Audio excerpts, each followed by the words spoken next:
A desolate, ruined landscape stretches out under a perpetually orange sky. As Desser Herman steps onto the rocky ground, this is the end of hell, a place where the labyrinths of shadows reside.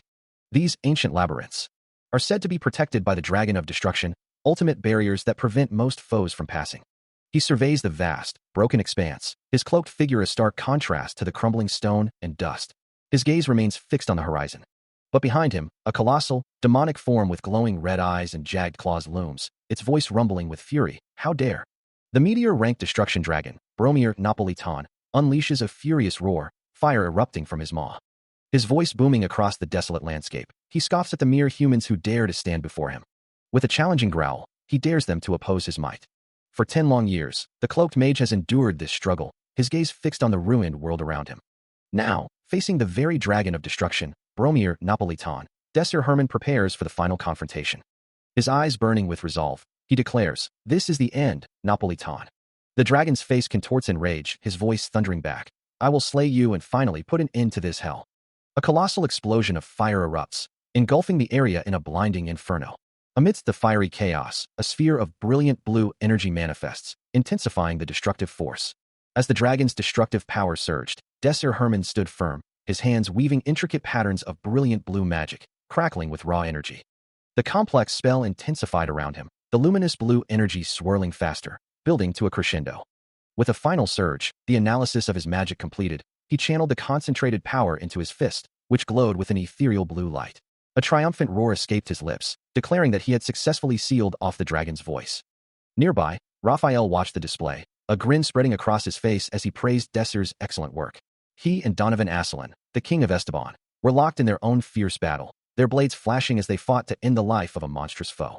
Suddenly, a massive explosion ripped through the air, sending jagged rocks and debris flying in every direction.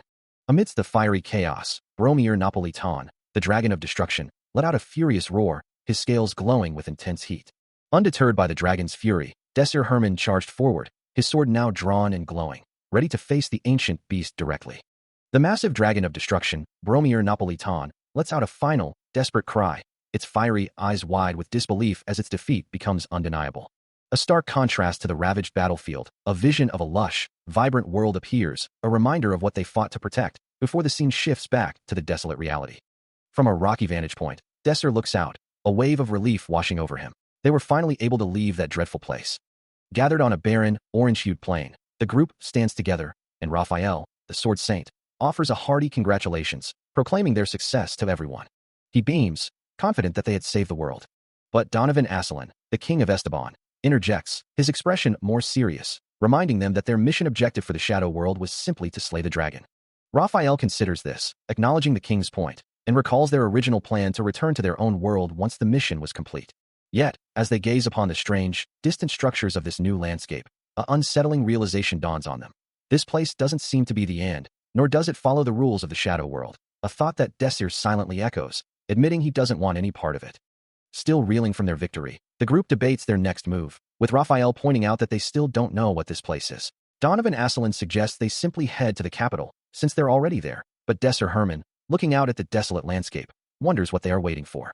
Donovan urges them to consider what awaits them in their own world, though Raphael quickly dismisses the idea, stating it's not that simple. Jode Xarian interjects, explaining that whenever an unexpected event occurs, they must try to understand what happened, and Desser agrees, emphasizing that it's especially crucial if something went wrong, given they've solved 99% of the problems so far. Donovan, however, maintains a more optimistic outlook, believing they should just be happy they saved the world. Ajess stands silently atop a rocky outcrop, her gaze sweeping across the barren, orange-hued terrain. A scoff escapes Raphael as he chuckles, implying that it probably wasn't as easy as Donovan suggests. Donovan refutes the claim, stating that's not true, and that protecting their world was simply his duty as a paladin. Desser listens intently to the king's words, his expression unreadable. Donovan then concedes, acknowledging the truth in Raphael's earlier sentiment, admitting they probably wouldn't have been able to defeat the dragon without Desser's help. Desser Herman looks up at the desolate sky, a mix of exhaustion and disbelief on his face, wondering if they are finally able to leave this hell. Seated on a jagged rock formation, Raphael admits to him that he had truly believed Desser would die during the battle. Desser, however, corrects him, explaining that even with the dragon's holy power, a three-tiered mage alone couldn't have defeated the dragon of destruction. It was only because of Raphael's power that they succeeded. As the group stands together on the barren landscape, Jode Exarian observes that this level of talent is unprecedented, yet she questions why Desser Herman remains only a three-tiered mage. He looks down, a somber expression crossing his features, suggesting it's likely because he isn't a genius, merely someone who has witnessed too many deaths. Jode considers his words, musing that if he possessed the holy power of magic, he would have received endless support. Raphael, sensing the shift in mood, interjects, suggesting they stop dwelling on the past. Donovan Asselin, with a determined look, acknowledges the unfortunate reality that they cannot return to their own world, where they would have been welcomed as heroes, and then asks the others what they intend to do now. He declares his intention to discuss the honors for their fallen comrades, and to begin rebuilding their homelands and families. He extends a hand, vowing to always remember their bravery, and promises that their sacrifice will be honored forever. Meanwhile, Jode expresses her intent to comfort the families of the deceased, believing they would be glad to see a memorial shrine established in this place. Ajest, in turn, commits to aiding those who lost their homes due to the dragon's rampage, confident that her unique ability to wield the holy power of the dragon will be crucial in their recovery. Raphael then turns to Desser, asking what his next move will be. The young mage stands silently for a moment, considering his options. He then declares his intention to return to the dean, certain he can help the people from there. Donovan then offers him a choice: join him, or return to the Hawkeye Academy. A subtle pulse of energy emanates from his hand. As Desser looks down, lost in thought. As the group considers their next steps, a sudden, intense pulse of energy erupts from the ground, radiating outward with a blinding orange glow. The unexpected explosion of power startles everyone, leaving them to wonder if the vanquished dragon could somehow still be alive. Donovan, his expression grim, questions the possibility, while Jode recalls their prior confirmation of its demise. He insists he personally verified its death, his voice laced with disbelief as Jode looks on, equally perplexed. A close-up reveals Donovan's focused gaze, his mind racing to comprehend the anomaly. The question hangs heavy in the air. Could this phenomenon be related to the dragon's heart? Surveying the massive, glowing remains of the beast, Desser begins to explain, recalling ancient lore he once encountered. He elaborates that upon a dragon's death, the holy power accumulated in its heart is released, returning to the mana circle of the world. This process causes the dragon to lose its stored mana, decaying like a battery disconnected from its power source. He stares intently at the dragon's core, which pulses with an ominous red glow, as someone incredulously demands to know what he means, insisting it's just a simple core. Desser, however, gravely explains that an overheated core will most definitely explode. Raphael questions the fate of the dragon's body, while Jode, her expression grim, clarifies that a dragon's core is a massive concentration of mana, and its explosion would be a catastrophe. Ajest, looking up, voices the unspoken fear of their own survival. The core itself flares with blinding white light, already overheating from the immense mana it has absorbed. Donovan, his face etched with disbelief, wonders if this is truly the end, as the others collectively offer a desperate prayer to the heavens. Desser, too, questions if this is how it all ends, his gaze fixed on the volatile core. Suddenly, a faint, ethereal glow emanates from his hands, a soft light against the encroaching chaos. A subtle hum of energy accompanying the phenomenon. The light intensifies, enveloping his palms in a vibrant, golden aura. His hands continue to glow with an intense golden light, the mysterious energy pulsing from his palms. Suddenly, the scene shifts, revealing a young man in a white shirt, who stands alone in a bustling city, looking up at a towering, modern building. A look of profound surprise on his face as faint blue energy swirls around him. A young man stands, his eyes wide with disbelief, as if waking from a long nightmare, wondering if he is truly back, and if there is anyone left. A wave of relief washes over him, as he realizes he thought he was dead. A faint shimmer of light ripples through the air, marking a subtle shift in his surroundings. He finds himself walking through a bustling hallway, surrounded by students in a vibrant, modern academy. The rhythmic ticking of a clock echoes through the room, as he observes a group of his new classmates. A voice cuts through the chatter, declaring it an honor to meet everyone present. Stepping forward, a woman with short blonde hair introduces herself as Professor Bridget. As Professor Bridget addresses the assembled students at Hibben Academy, she acknowledges the confusion many of them must feel, yet expresses admiration for their determination on what she hopes will be a day of joy. Whispers ripple through the crowd, some students questioning if someone so young could truly be a professor. Bridget's gaze sharpens, her voice cutting through the murmurs, reminding them that she can hear everything and demanding their silence while she speaks. Her expression then softens slightly, as she delivers the sobering news that not all of them will be accepted. The students continue to chatter, some distracted by her beauty, others wondering about her personal life. Meanwhile, Desir and the students around him exchange worried glances, uncertain about the nature of the upcoming test. Professor Bridget pauses, her voice gaining a serious tone as she prepares to reveal the details of the entrance exam. As the professor continues her address, Desir Herman listens intently, a slight frown creasing his brow as he considers the implications of her words. He hears her assure the anxious crowd that there is no need for you to be scared. But his mind races, knowing that the shadow world she speaks of is a simulated dimension created solely for testing purposes, a place designed to push aspiring mages to their limits. Professor Bridget then clarifies that, regardless of the exam's nature, each student will be assigned a designated mentor to explain the specific details. She concludes her announcement by revealing that for Class 3613, the entrance exam will commence in precisely 2 hours. A confident smile plays on her lips as she expresses her hope to see them all succeed. The students murmur amongst themselves, the weight of the impending challenge settling in, the entrance exam now a tangible, immediate reality. Desir looks down, his expression unreadable amidst the rising tension. His thoughts already calculating the strategies needed to overcome whatever trials await him in the coming hours. Desir's thoughts echo with a familiar resolve, a shield-like emblem of his past determination flashing in his mind. He acknowledges the difficulty, but reminds himself that he has overcome this challenge once before, vowing that this time, he will succeed. His dark eyes burn with a fierce conviction, knowing he holds a unique advantage, having already experienced the shadow world, and this time, he vows to save everyone. A faint glow emanates from his gaze as he pushes his ambition further, determined to surpass all expectations and become stronger than anyone could imagine, ultimately to change the tragic past. A vision of a bloodied hand, reaching out against a monstrous red claw, flashes before him, a stark reminder of the sacrifices made. If that is the cost, he thinks, then the pain is nothing. Skulls and bones litter the ground around him, bathed in a crimson glow, symbolizing the heavy price paid. He promises that the sacrifices everyone made will not be in vain. He sits up abruptly, a wave of distress washing over him as the memories overwhelm his senses, the question echoing in his mind. Did all of that mean nothing? The sound of shuffling feet and hushed murmurs fills the air as other students stand nearby, waiting. His hands clench tightly, a silent testament to his unwavering resolve. He stands before a faceless crowd, a silent scream escaping his lips as the weight of past failures presses down on him. Tears stream down his face, a stark contrast to the emblem of a shield, now shattered, that once promised protection, a painful reminder of what was lost. From a distant balcony, two figures dismiss the scene below, one remarking that the distressed individual must be a commoner, and advising the other to simply ignore him. But Desir's resolve hardens, his inner voice echoing a fierce determination. This cannot be real, he thinks. This is just a dream, and he will change everything. He will save everyone. With that renewed conviction, he turns and walks away from the desolate vision, the sound of his footsteps echoing in the silence. Before finally asking him directly, "You're Desir Herman, right?" The young woman stands firm, her stance conveying a mixture of impatience and concern, waiting for his response. Desir, now kneeling before her, offers a quiet apology, to which she responds with a dismissive, yet perhaps slightly softened, "Humph, whatever." Anyhow, a young woman with bright pink hair introduces herself, stating, "Nice to meet you. My name is Redoria von Dorich, but you can just call me Redoria." She continues, explaining that as a second-year student, she's been assigned as his mentor for the day, expecting him to be in her care. Desir, bowing respectfully, assures her, "I'll be in your care as well."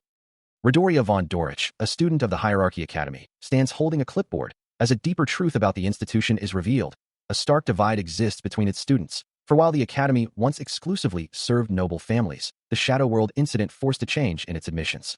Observing Desir's apparent nervousness, Redoria reassures him, "You don't need to be that worried over the entrance exam." He admits, "I'm just nervous." She chuckles lightly, reiterating, You don't need to be that worried over the entrance exam. The simulated Shadow World is nothing compared to the real Shadow World." Desir, looking up, asks, "Is that so?" And she clarifies that the exam merely tests one's skills to enter the actual Shadow World.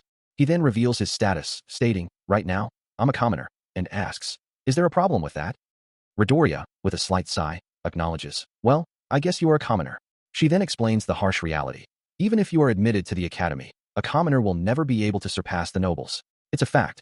The nobles are born with superior mana, and the people in the Academy are all from noble families who received proper education since birth. This stark reality is further emphasized by the Academy's inherent discrimination, where nobles are placed into the A class, while commoners are relegated to the B class. As he listens, Redoria shifts the topic, asking if he's heard of the Shadow World. She then reiterates the Academy's harsh reality, explaining that even with extreme talent, a commoner will always face discrimination, though she quickly dismisses it as something he won't need to worry about once he's admitted. Preparing to delve deeper into the subject, Redoria announces she'll ask him some questions to explain the Shadow World. She elaborates, describing the Shadow World as an extremely dangerous dimension that appears when mana flow becomes unstable, drawing out monsters and distorting the laws of physics and magic, amplifying mana within its borders. Some worlds are completely devastated by these incursions, while others manage to repel them, but the danger is immense. These events are based on the real Shadow World, which differs significantly from their current reality, making adaptation and countermeasures incredibly difficult. The greater these differences, the higher the difficulty, posing a constant threat to humanity. With the never-ending appearance of these worlds and the way their own world functions, they are in constant danger, and that is precisely why understanding it is so crucial. Desir Herman, his expression firm, acknowledges the critical task ahead, knowing they must clear the mission objectives within the shadow world. Midoriya looks down at Desir, a thoughtful hum escaping her lips. Gesturing with her fingers, she begins to explain the world's power dynamics. The Western Kingdoms and their Hebrian Academy, she clarifies, are the only two places that truly compete, holding as much magical power as the entire shadow world combined. There are other places, like the outer world, she adds, but they don't need to concern themselves with those yet. Desir, absorbing the information, confirms his understanding. The events that unfolded in the shadow world were merely a prelude to a far greater conflict, as the enemies in their own world were still a formidable threat. To truly stop the encroaching darkness, it would be necessary to completely eradicate the shadow world itself, a task far more complex than simply repelling its forces. Yet, the shadow world was not the only danger looming over humanity. The Western Kingdoms, a powerful magical entity, also posed a significant threat. Their immediate objective was clear: to take it easy, everyone, and not rush into danger, for the two major powers currently holding the world in balance were the Hebrian Academy and the Western Kingdoms. Taking in the weight of this information, Midoriya lets out a soft, contemplative, huh. She turns to Desir, her expression thoughtful, wondering aloud if the Hebrian Academy is truly as strong as the rumors suggest. Soon after, they arrive at their destination, the grand main building of Hebrian Academy. Inside, they walk through its pristine halls, the sounds of their footsteps echoing softly. Midoriya, still processing the day's revelations, asks Desir if he's ready for his student life to begin. He and Midoriya finally arrive at the gates of Hebrian Academy, its grand architecture towering over them. From a high vantage point, he gazes out over the sprawling campus, a vast city of knowledge stretching as far as the eye can see. The sheer scale of the place is almost unbelievable, a sentiment he voices aloud. Midoriya, noticing his awe, remarks that he seems quite amazed by the place, and that's likely why he isn't surprised to see her there. She laughs, telling him not to be so incredulous about a building this large existing in such a location, as the Academy's interior reveals an equally impressive, cavernous hall. Her expression shifts to one of surprise, while Desir maintains a thoughtful gaze. Suddenly, Professor Bridget approaches Midoriya, greeting her with a warm, "Oh, you're here." Midoriya then turns to Desir, asking if he knows the man Bridget was just speaking to which he replies, "Yeah, his name is Azer, a complete asshole." Azer, a magician specializing in water magic, was not only Desir's rival, but also considered one of the most indispensable individuals at Hebrian Academy. Desir considers Bridget's words, a slight frown on his face, as she reminds him that even if he's a genius, he still needs to learn the basics. Midoriya, however, is less reserved, openly questioning her teaching methods, wondering why she's always so harsh. The professor simply smirks, finding the girl's complaints amusing, and points out that her merciless approach is precisely why Midoriya's magic has improved so much. Meanwhile, Azer, with a sharp gaze, dismisses the notion of losing or winning in a fight, asserting that such concepts are beneath him. Bridget, with a knowing smile, reveals that she had intended to tell Desir that if he truly wanted to hone his skills, he would have to leave the academy.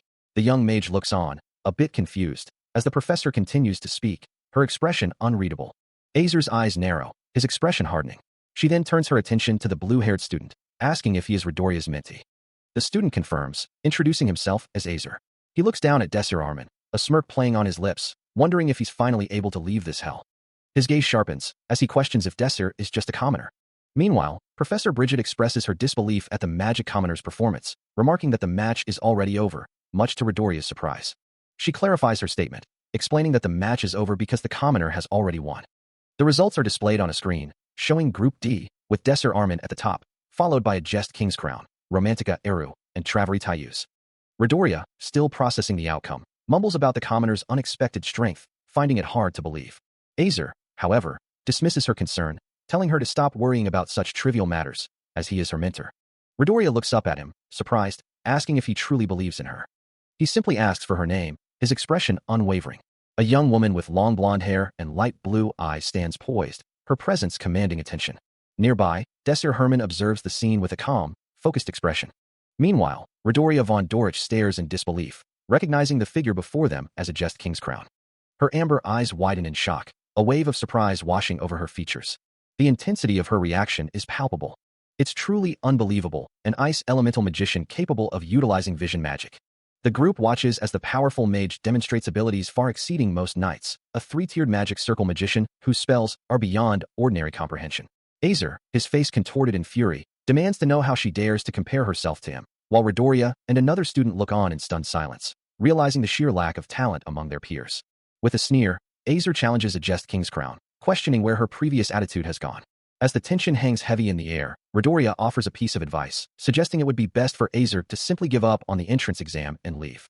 She continues, explaining that even with luck, he would only manage to get into the lowest class, and that he'd be better off leaving the academy if he was truly serious about his future. Azer, however, remains defiant, his sharp blue eyes fixed on an unseen point, a clear challenge in his gaze. Midoriya turns away, her words seemingly falling on deaf ears, while Desir watches the exchange, a thoughtful expression on his face. A frustrated groan escapes Desir, his hands clenching as he processes the unfolding drama. Meanwhile, Jest stands poised and elegant, her long silver blonde hair flowing behind her, seemingly unaffected by the surrounding commotion. A faint smile plays on Desir's lips, a hint of amusement or perhaps a plan forming in his mind. As the group makes their way toward the examination site, a chime rings out, signaling that the entrance exam will begin very soon. A final announcement echoes across the grounds, instructing all test takers to proceed directly to the examination site. As the tension from the previous exchange dissipates, Midoriya looks down at Azer, a hint of amusement in her voice as she remarks on his apparent laughter. Azer, undeterred, simply asks if they should get going. A low murmur of chatter fills a vast, open hall. As a complex magical circle on the ground pulses with an ethereal glow, Desir Herman stands, his gaze fixed downwards, a quiet question forming in his mind, wondering if things were always like this. Nearby, Midoriya, accompanied by a Jest and another woman, turns back to him with an exasperated expression, chiding him for still being an embarrassment to the group. His eyes widen in sudden shock. As Midoriya rushes forward, embracing him tightly, her voice filled with relief and disbelief, calling out his name, asking if he's truly alive, if he's hurt, and where he's been all this time. As he looks at Romantica, a wave of concern washes over him. He asks if she is all right, but a deeper, more painful realization dawns, a profound sense of having failed. Surveying the devastated city around them, he hears her question about what happened, and a grim truth settles in. This outcome was inevitable. He laments not having been able to help her himself. Romantica, however, is simply overjoyed, her voice filled with relief that he is healthy and fine. But his mind drifts back to a haunting memory, a glowing, indistinct figure from a past he desperately wants to change, a time when he left her behind, a moment of profound regret that still echoes within him. His face contorts with anguish, remembering how despair had consumed him, how he had fallen into deep sorrow. Walking away from the ruins of a city, he reaffirms his purpose, that he came back to this past to save her, to save everyone, a conviction he holds with absolute certainty. His eyes harden with resolve, vowing never to repeat the same mistakes, never to lose anyone again. With unwavering determination, he promises to save them all. A system notification flashes, announcing that Group D's event has been decoded, signaling a new phase in their mission, as Desir, Romantica, and Jest stand together in a grand hall, ready for what comes next.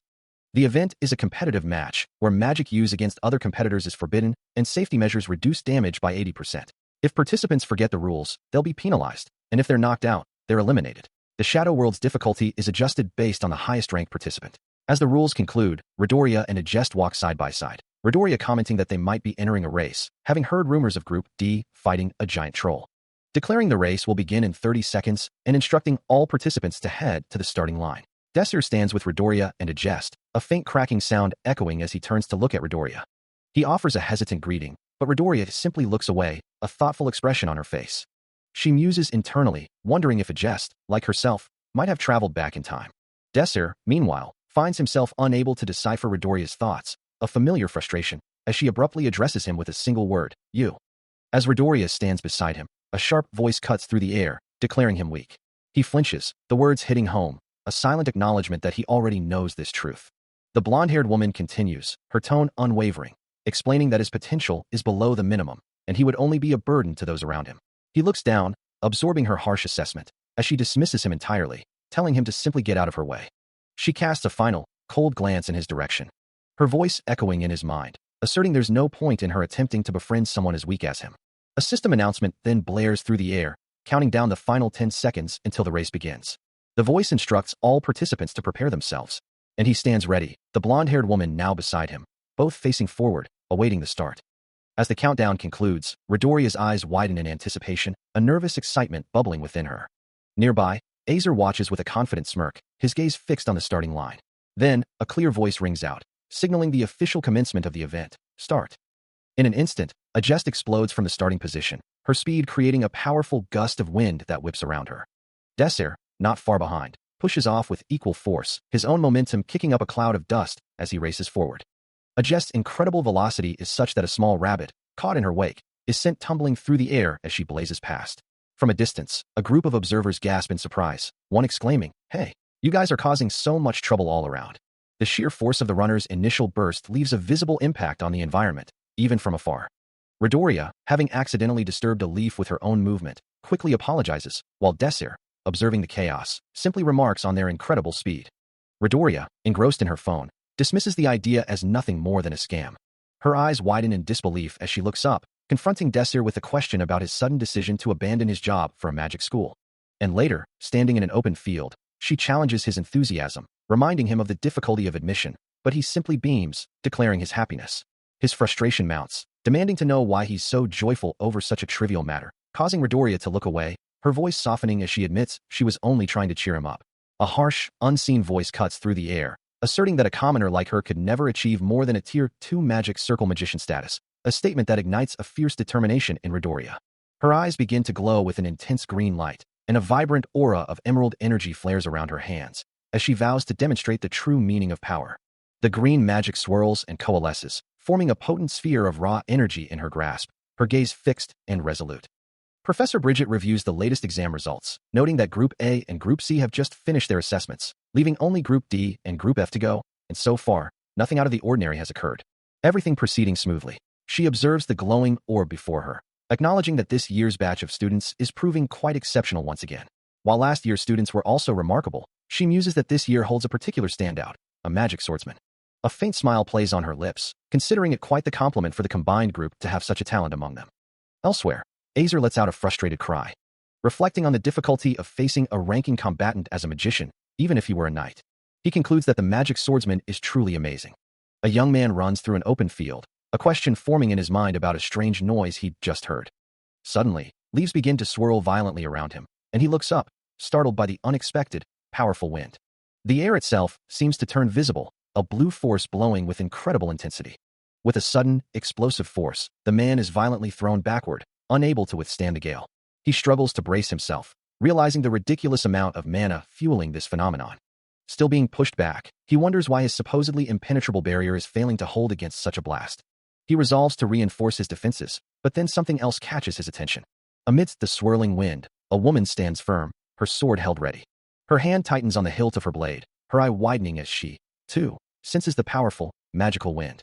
As the powerful magical wind continues to rage, she moves with incredible speed, her blade cutting through the very currents of mana. Each swing of her sword creates a visible ripple, a testament to her skill as a magic swordsman. Watching her, Desir acknowledges her prowess, though he finds himself frustrated by the familiar, persistent trouble this magic presents. The ground around him cracks under the sheer force of the gale, and he knows it's best to avoid the raw mana surging through the air. A sudden realization dawns on him, his eyes widening in disbelief, as he questions if this immense power was being held back from the very start. His frustration boils over into a furious shout, cursing the unseen force with raw anger. His face contorted in rage, he screams out the name of the one responsible. "Damn you, Romantica."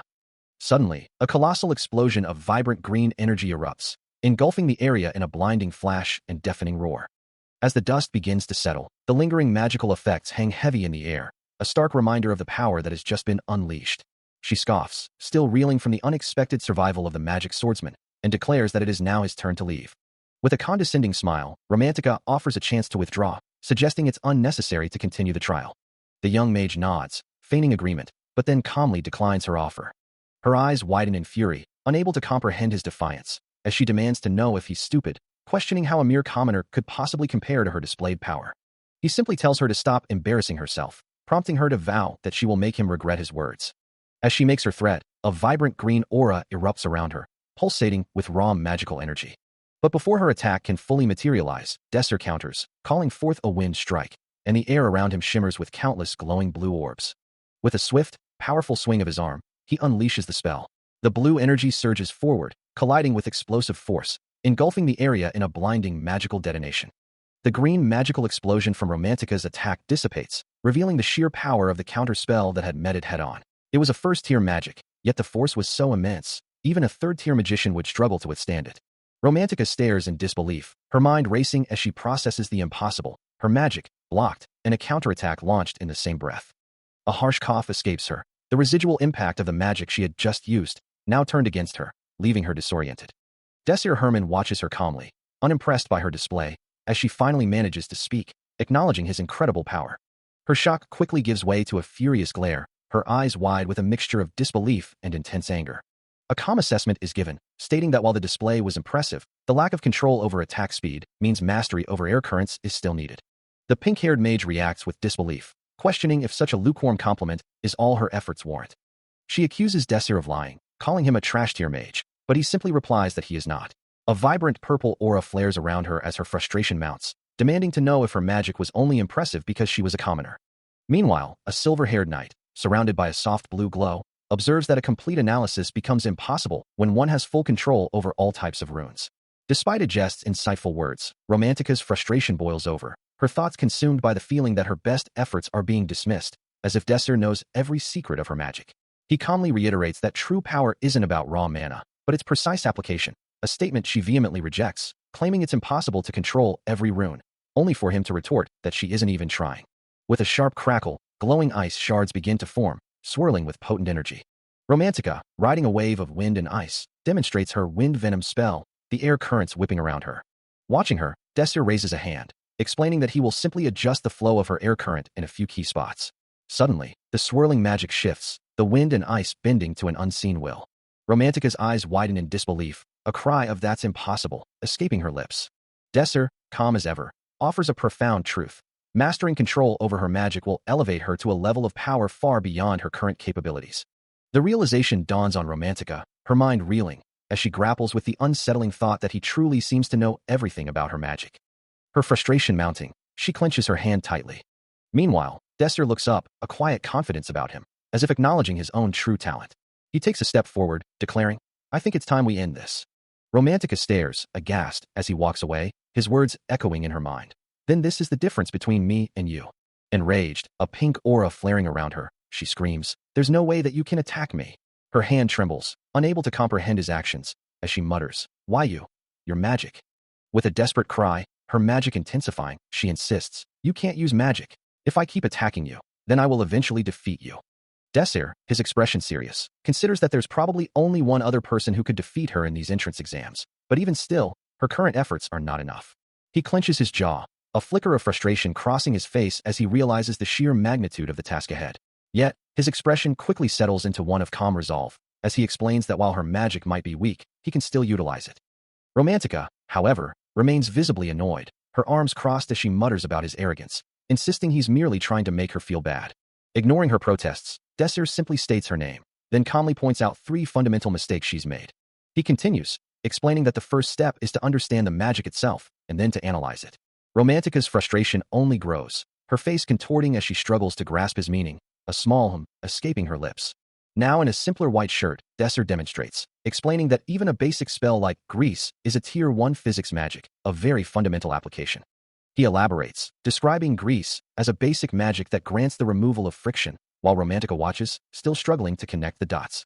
He concludes, emphasizing that it's not about the spell's complexity, but about understanding the underlying principles, a concept that seems to hit Romantica with the force of a physical blow. Still struggling with the fundamental concepts of magic, Romantica stamps her foot in frustration, unable to grasp why the ground isn't as slippery as she expects, even with a simple spell. Observing her, Desir Herman remains calm, while she wonders if he has made a mistake in his instruction. He begins to explain, clarifying that her current understanding only scratches the surface of the phenomenon, and that slipperiness isn't an inherent quality, but rather a result of a low coefficient of friction, which itself stems from the interaction between molecules. Romantica lets out a frustrated groan as he continues to dissect the concept, explaining that the answer lies in the molecular interaction between the object and the ground. Then, with a subtle glow emanating from his hand, he reveals that he has applied the very principle he's discussing to his own body. He then asks her about the principle of action and reaction, specifically Newton's third law of motion, where every action has an equal and opposite reaction. He elaborates that if he applies force to the ground will return an equal and opposite force, allowing him to move forward, assuming the ground is a solid object. Romantica's eyes widen in sudden realization, a dawning understanding washing over her face as she begins to connect the dots. As if to punctuate his lesson, Desir demonstrates the principle, a burst of red energy flaring from his hand. Romantica is met with a stern warning from Desir, who cautions her that if she continues, she will not only cause massive damage but also die when she crashes at such an insane speed. She questions the severity of the situation, recalling his earlier words about only getting hurt. Her eyes widen in disbelief, as he reiterates that the fundamental rules of physics still apply, even to magic. A blinding flash erupts, followed by a deafening boom, and a rush of green energy. Romantica finds herself disoriented, wondering where she has landed, as the ground around her begins to collapse. Emerging from the chaos, his face etched with grim determination, Desir Herman looks up at the desolate, orange-hued sky, a single thought echoing in his mind. Are we finally able to leave this hell? Meanwhile, a blonde-haired figure sprints across an open expanse, her long hair streaming behind her, wondering aloud where such a crazy guy could have come from. Her sharp, amber eye flashes with a mix of fear and defiance. As she glances back over her shoulder, a challenge forming on her lips. Come at me. Her gaze remains fixed on her unseen pursuer. While elsewhere, Azer, his dark hair spiky and eyes sharp, reacts with a dismissive sneer, questioning, the weakest. A jest dashes across the open field, her speed leaving a blur in her wake. Meanwhile, Desir Herman considers the situation, knowing that if he leaves her alone, he'll be attacked from behind. A jest continues her sprint, her thoughts focused on the front line, which she believes is perfectly positioned. She declares her intention to ensure Desir doesn't get hurt, but he quickly retorts that he isn't asking for her protection. As a jest declares her intent to take everything he possesses, Desir retorts with a chilling thought. If he had known it would come to this, he would have killed her back then. Despite their animosity, he acknowledges that she is neither a true enemy nor a firm ally. Yet, observing her magic, he is reminded of the vastness of his own learning curve. Her power flows like a raging river, immense yet perfectly controlled, a testament to her talent that highlights his own perceived shortcomings. With a fierce cry, she challenges him to fall prey to her magic, and the air around them shimmers with countless ethereal bubbles. He watches them, his gaze fixed on the intricate dance of the magical spheres. As the bubbles surround him, he looks up, a thoughtful expression on his face. She confronts him again, her form glowing with power, asserting that whatever tricks he used to defeat the monster will not work on her. He marvels internally at her ability to conjure such an immense amount of magic in such a short time, finding her truly astonishing. However, a flicker of determination crosses his features. With a quiet command, he utters a single word, commence. His eyes glow with a fierce red light as he initiates a deep skill analysis, dissecting the incoming magical assault. Around him, a flurry of glowing purple runes materializes, each one a fragment of the complex magic formula he is meticulously analyzing, breaking down the structures of 180 distinct runes. With every passing moment, he acquires deeper access to these analyzed runes, intervening directly within the very fabric of the magic itself. Meanwhile, a jest unleashes her full power, a torrent of vibrant blue lightning and glowing particles surging forth, aimed squarely at her opponent. But the cloaked mage remains unfazed, his voice cutting through the magical din, declaring that he has already analyzed her magic, rendering it useless. A jest's expression shifts to one of surprise and frustration as she attempts a desperate course adjustment, blue energy flaring around her hand. Before she can fully adapt, a powerful, unseen force connects, impacting her spell with a resounding kaboom. The clash culminates in a massive, explosive burst of blue energy, the raw power of their opposing magics erupting in a brilliant flash. As the magical assault continues, two distinct blue energy attacks, one inflecting and the other striking, surge forward with explosive force. Yet, Desir stands his ground, the magical particles dissipating around him, leaving a jest to wonder if this is truly how he defeated her previous opponent.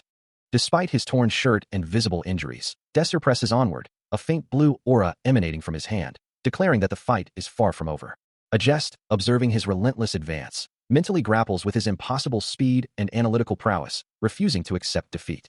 The previous magical clash culminates in a blinding explosion of blue energy, pushing a jest to her limits as her mana reaches its peak. With a resolute expression, she shifts her strategy, deciding that if magic cannot overpower him, then pure strength will. Instantly, new bursts of brilliant blue energy flash and crackle around her, coalescing into a massive, glowing cube of raw magical power. A scoff escapes him as he stares down at the battlefield, acknowledging the shift in his opponent's strategy. Even with a fresh cut on his cheek, Desir's resolve hardens, knowing that brute force alone won't be enough to overcome him. Suddenly, a torrent of vibrant blue energy slashes through the air, aimed directly at him. But before the attacks can connect, Desir conjures multiple glowing blue cubes, deflecting the incoming magic with a shower of sparkling particles. He moves with impossible speed, a blur of motion leaving trails of azure light, evading and countering in a single, fluid sequence. A massive white explosion erupts from his position, a powerful counterattack that momentarily engulfs the area. Still, the blue energy slashes persist, forcing him to maintain his relentless defense. His eyes flare with an intense red glow as he activates his analysis ability, processing the intricate magical patterns before him. Then, two colossal magical constructs, one brilliant blue, the other fiery orange, collide with devastating force, unleashing a blinding flash of energy and sparks. He quickly assesses the situation, making a crucial course adjustment to his strategy. As his orange magic collides violently with the blue energy of his opponent, creating a massive explosion of light and force. The impact leaves her momentarily stunned. But he seizes the opportunity, declaring the opening of a temporary portal. A shimmering blue gateway instantly materializes, prompting her to lunge forward with her sword, forcing him to parry the sudden physical attack. She then spots the portal, now clearly visible in the distance. She breaks away, sprinting towards the shimmering exit. As the temporary portal closes with a sharp, electronic beep, the lingering magical energy lashes out. Desser winces, a fresh cut bleeding across his forehead, the residual force of the transition leaving its mark. Meanwhile, a jest, still determined to pursue him, lunges forward, her hand outstretched, desperately trying to reach the vanishing gateway. But the portal is gone, and Desser finds himself standing in a serene field of white flowers, under a clear blue sky, a system message confirming that he has successfully cleared the shadow world. Within the hallowed halls of a prestigious academy, a stern-faced man with reddish-brown hair and a bald, older colleague sat in quiet contemplation, their expressions grave. As a council of robed figures gathered around a luminous table, the reddish-brown-haired man declared that, once again, the year had passed without anything out of the ordinary. He continued, stating that no students had qualified for the coveted alpha class, while his bald colleague added that perhaps only one student was an exception, but quickly dismissed the thought, reminding everyone that he was merely a commoner. Romantica listened, her pink hair framing a thoughtful expression, as the bald man asserted that commoners should simply be grateful for the opportunity to attend the academy at all. Suddenly, a hand slammed down on the table with a resounding crash, a voice booming, "Quiet, everyone." An ancient, white-bearded man, clutching a staff, then announced that this was the last student, and they would accept him in consideration of his performance within the academy. As the council reviews the latest student data, two members stare in disbelief at a screen displaying Desser Herman's profile, one questioning if he was truly in the same group as the others, wondering how he could have achieved such results. The elder council member, his brow furrowed, joins their stunned expressions, uttering a disbelieving impossible, as the question hangs in the air. Did he defeat the magic experiment? The elder then turns his gaze to the assembled members, demanding to know who recommended the student who arrived with a letter of recommendation. A murmur of surprise ripples through the room, as the idea of someone recommending a commoner seems to baffle them, prompting a collective query of just who would do that. Suddenly, Romantica steps forward, her voice clear as she admits, "It was me. I recommended him." The elder council member fixes her with a stern look, asking why she would recommend a commoner, especially one who supposedly studied magic on his own, with an aptitude that seemed less than impressive, lacking both passion and talent. He presses her further, inquiring about her relationship with the student, to which she simply replies that she met him once by chance. Still skeptical, the elder then asks about the student's test results, learning that he passed the magic aptitude test with nothing more than a simple spell. Still unconvinced, the elderly council member questions the notion of talent, his gaze fixed on the young woman before him. Romantica, however, stands firm, challenging his perspective, asking if his view of the commoner is truly accurate. She then gestures towards a magical projection, inviting them to witness the evidence, a simple blue spell swirling with unexpected power. The projection shifts, revealing Desser Herman, enveloped in a vibrant blue aura, a testament to his achievement. The accompanying text declares his triumph over the shadow world, a feat thought impossible for commoners. The council members lean forward, their expressions a mix of shock and disbelief, whispering that such an accomplishment is unheard of, even for high-ranking mages.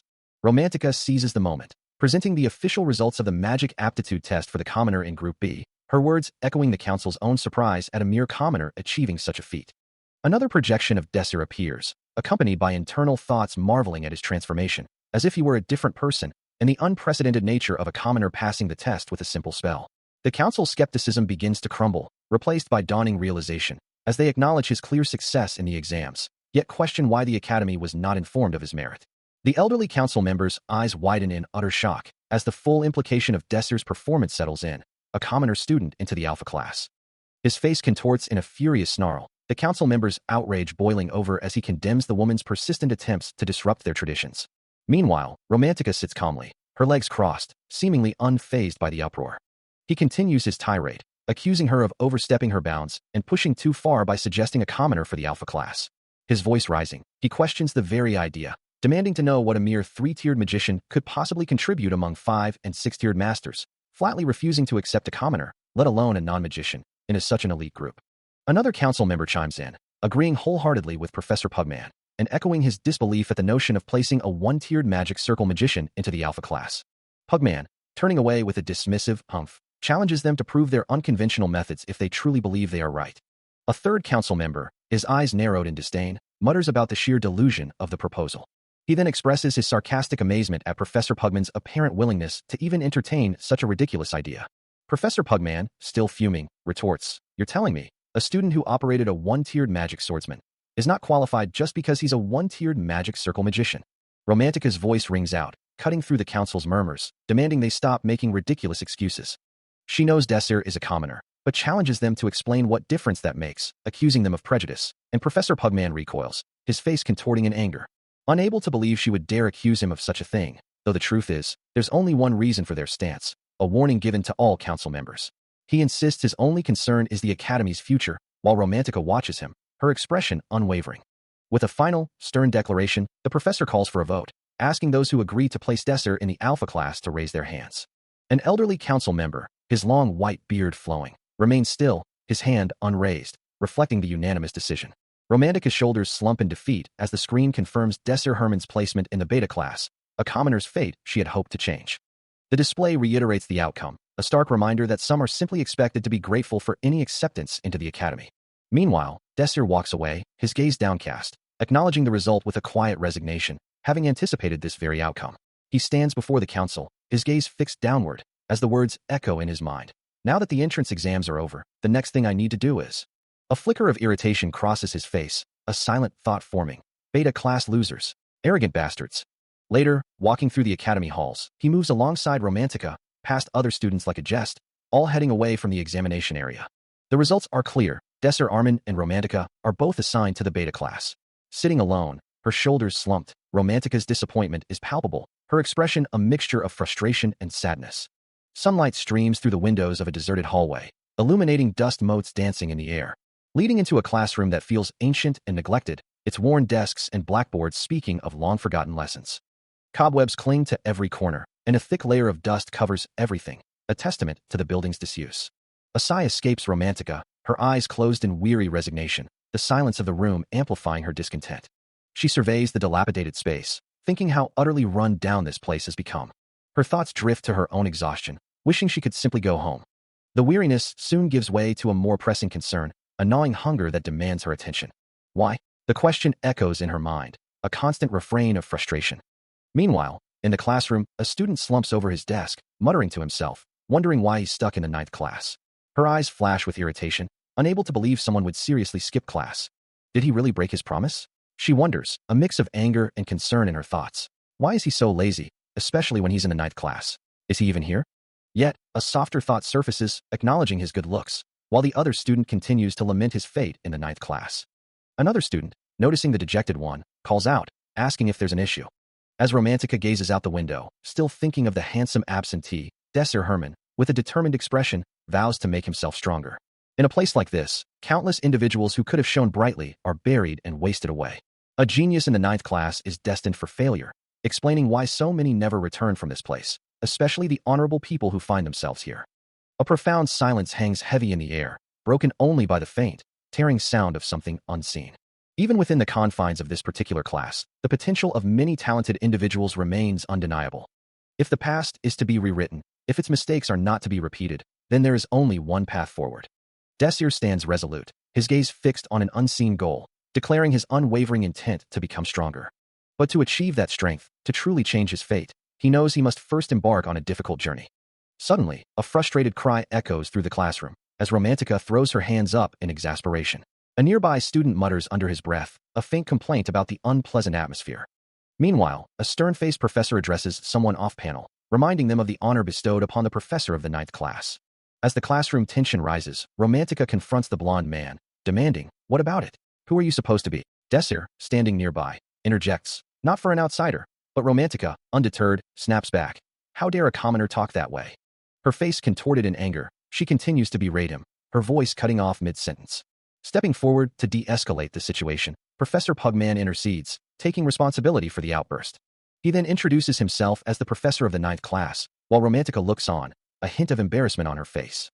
Turning to her, Pugman apologizes sincerely, and Romantica, now calmer, dismisses it, acknowledging her own part in the argument. His gaze then falls upon Desir, and he muses aloud. Isn't he from the Alpha class? I thought he was an Alpha class student. Desir, meanwhile, is struck by the professor's imposing height. A thought crosses Desir's mind, wondering if they are about to recruit new members. As Romantica reaches out, Pugman addresses her directly.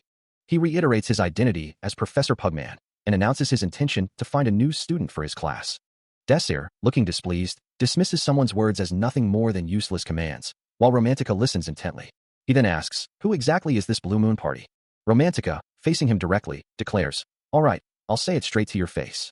The Blue Moon Party is known as the most influential and elite group within the Hebrian Academy, and Desir expresses his strong desire to join them, acknowledging their exceptional skills and formidable strength." Romantica, taken aback, questions, "Wait, what Blue Moon Party are you talking about?" He simply reiterates that they are indeed the most elite party within the Academy. The name Blue Moon Party appears, accompanied by a stylized H logo. This party is currently recognized as the strongest within the Hebrian Academy, a group of students, led by a blonde young man, standing in a powerful formation. Romantica, attempting to clarify, explains that while it's difficult to fully describe, simply put, when they claim to be the strongest, they truly are, adding that she's sure he's aware they are the only party capable of standing up to the royal family within the Academy. Desir, deep in thought, questions his own hesitation. Still pondering the implications of the Blue Moon Party, he acknowledges the obvious answer to his dilemma, yet a lingering, but remains in his mind. A voice cuts through his thoughts, offering a proposition. If she helps him join the party, she expects something in return. He looks up, a serious expression on his face, and identifies his interlocutor, calling out her name. Romantica, looking flustered by his directness, meets his gaze. She then states her condition plainly. He will have to go out with her. A young woman finds herself in a tense conversation, her expression shifting to confusion as the man before her speaks. He calmly states his terms, suggesting that if she wishes to be with him, she must give him her body, then clarifies that their entrance exam is entirely based on first impressions. His hand reaching out towards her as she recoils slightly. Visibly distressed, she asks for time to consider his proposition, to which he responds with a knowing smirk, assuring her he is a gentleman. As she looks away, he adds that it would be nice if she accepted. A hand presents an ornate dagger, explaining that it is a custom from their kingdom, a token given to someone they particularly favor. The dagger itself holds a hidden mechanism, a subtle detail revealed as the hand manipulates it. Romantica observes the gift, her expression unreadable. Then, the hand withdraws the dagger, only to present a delicate necklace, declaring it a true symbol of sincerity. Romantica's eyes widen in surprise, a silent gasp escaping her as the necklace is offered. Professor Pugman, standing before a seated Romantica, dismisses the two other figures in the room, telling them to leave immediately. Now holding the necklace, Romantica gazes at it, a complex mix of emotions playing across her face. With the others gone, Professor Pugman leans in, remarking on her unexpected popularity. Later, Romantica sits alone, curled up inside a large box, her thoughts consumed by the unsettling implications of the professor's actions. Still reeling from the professor's unsettling attention, Romantica finds herself once again facing Professor Pugman, who offers her a similar proposition to the one he made to another student. Meanwhile, Professor Pugman approaches Desir Herman, casually asking, "Are you set up yet?" Desir, observing the situation, simply replies, "Not yet." Romantica's expression hardens. As Professor Pugman's voice echoes, "I'm going to give you the same offer as the guy from before." She recoils, her face contorted in disgust, declaring, "Gross. I'm not going to go out with someone like you. Never." Professor Pugman leans back, a smirk playing on his lips, advising her, "Then stop joking around. I'm not in the mood." He then asks, "Do you have a problem?"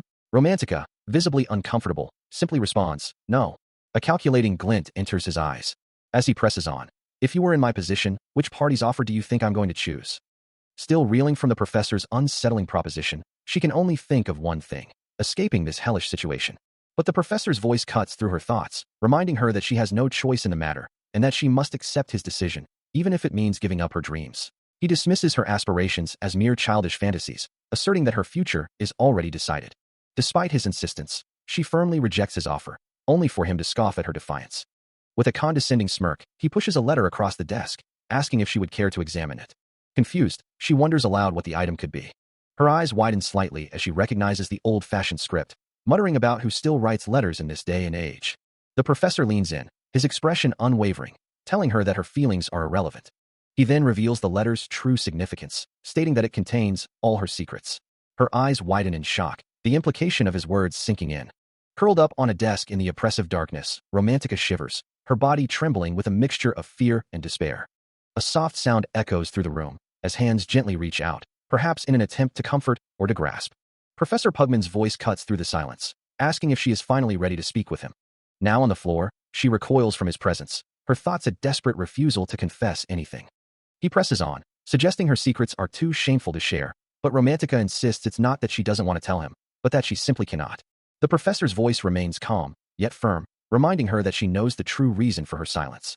Looking up with wide, amber eyes, she asks if he is truly there, a flicker of relief crossing her face as she admits her gladness to see him. The man, whose reason for being so weak is his placement in the beta class, walks down a sunlit academy hallway. You. Suddenly, a young woman with vibrant pink hair confronts him, her voice sharp with disbelief. This will probably be best for you, right? He calmly offers a hand gesture, suggesting they move their conversation elsewhere, away from prying eyes. Outside, the academy grounds are bathed in a soft, green light from the surrounding trees. Anyone else about this? As they walk, she presses him, wondering if anyone else knows about his unusual class assignment. I haven't told anyone myself, but most of the professors have already know about this. Why else would you have been placed into the beta class? He explains that while he hasn't told anyone, most of the professors are already aware, prompting her to question the logic behind his placement. This academy is hundreds of miles away from the Perilous Kingdom. There is no way they should have known about this. Her frustration mounts, exclaiming that the academy is far from the Perilous Kingdom, making it impossible for anyone to have known about his situation beforehand. The campus tour concludes, and the focus shifts to personal information, revealing his family's merchant origins and their ascent to aristocracy through his efforts within the Perilous Kingdom, having gained the Duke's family's attention to acquire the title of Von Dorich. Still processing this, Redoria questions if this all happened when he was merely 10 years old, to which he offers a noncommittal sound. The narrative then highlights that his noble status isn't the only significant change, but also the fact that his family was once commoners, further noting that Professor Pugman, the instructor for the Blue Moon class, is known for valuing true noble lineage above all else. Her frustration mounting, Redoria points out that Professor Pugman despises commoners, expressing concern for someone named Donghun. She presses Desser, suggesting that if he truly understood how the professor treated commoners, he would know her concerns were valid. Her anger boils over, her voice sharp as she dismisses commoners as filthy. She then challenges him directly, demanding to know what he intends to do now. Her voice laced with disbelief, she questions if he truly expects her to join his ranks, wondering if he believes everything will simply go well. Desser simply watches her, his expression unreadable. Redoria, still visibly frustrated, finally concedes, agreeing to a 1-month trial period. He calmly lays out the terms, explaining that if she still dislikes being in his party after a month, she's free to leave at any time. Internally, she remains deeply suspicious, her thoughts betraying a profound distrust of anything he says. As he extends a hand towards her, she looks at it with utter confusion, wondering what he's doing. With a slight smile, Desser confirms her place in his party, but she still hesitates, unsure of how to respond. He clarifies the gesture, calling it a handshake, and with a reluctant sigh, she finally takes his hand. Later, the academy building stands quietly under the afternoon sky, a new day beginning for its students. Inside, Redoria finds herself utterly repulsed by the food before her, struggling to even take a bite, finding it utterly gross and difficult to eat. She stares at the unappetizing meal, questioning how anyone could possibly stand to eat such food.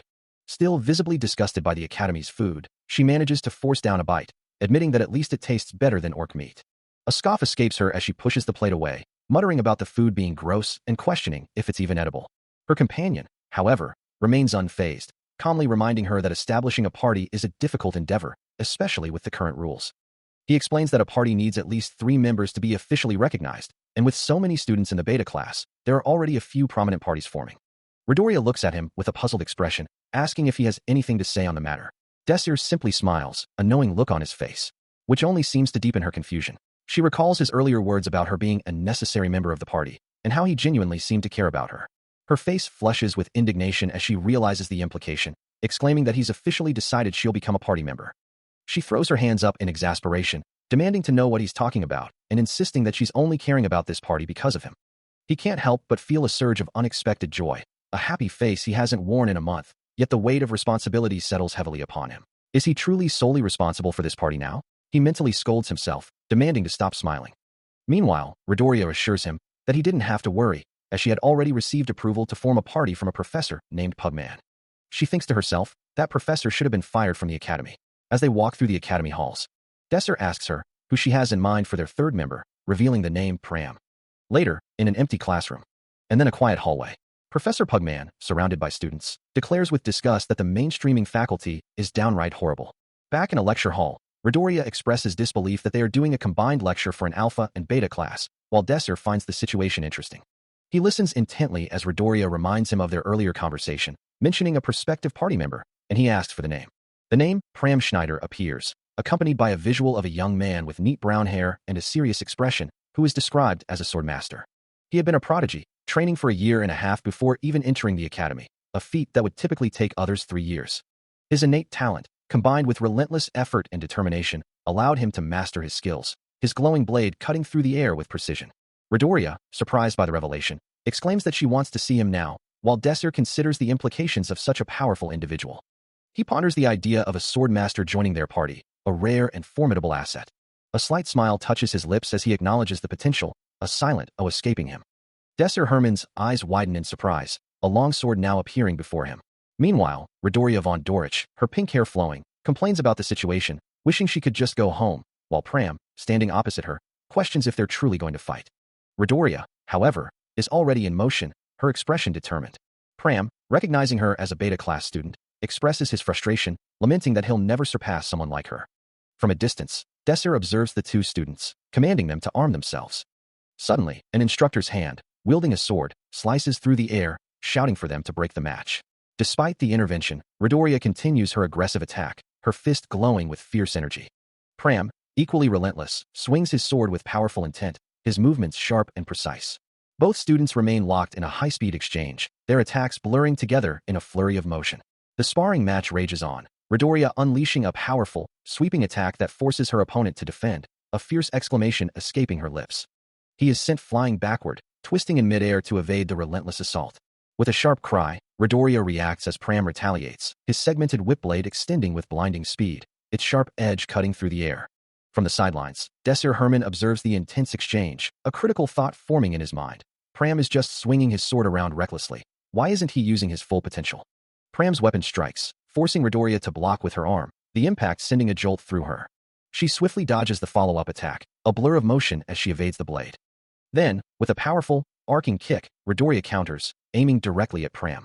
Both fighters engage in a furious, close-quarters exchange of blows, their movements a whirlwind of speed and precision. Amidst the flurry, Pram's mind races, internally strategizing, knowing he needs to find an opening to gain the upper hand. Still searching for an opening, Pram finds himself on the defensive as Midoriya launches a fierce aerial assault, declaring that if an opportunity doesn't exist, she'll simply create one. His eyes narrow, assessing her rapid movements, and he prepares to counter. But a moment later, a chilling realization dawns on him. It was a trap. A powerful kick from Midoriya connects with his wooden sword, the impact jarring him. His weapon is disarmed, sent spinning high into the air, and Pram is left kneeling on the ground, defeated. With his head bowed, he concedes the match. From the sidelines, Professor Pugman comments on Pram's predictable movements, while the council elder adds that he's still too young and needs more experience, but Desir, watching intently, dismisses their assessment. His gaze remains fixed on Pram, a deeper understanding in his eyes. A young student with bright blue hair and matching eyes gazes forward, a thoughtful expression on their face. A moment passes, and a question mark appears in their mind, reflecting a sudden uncertainty.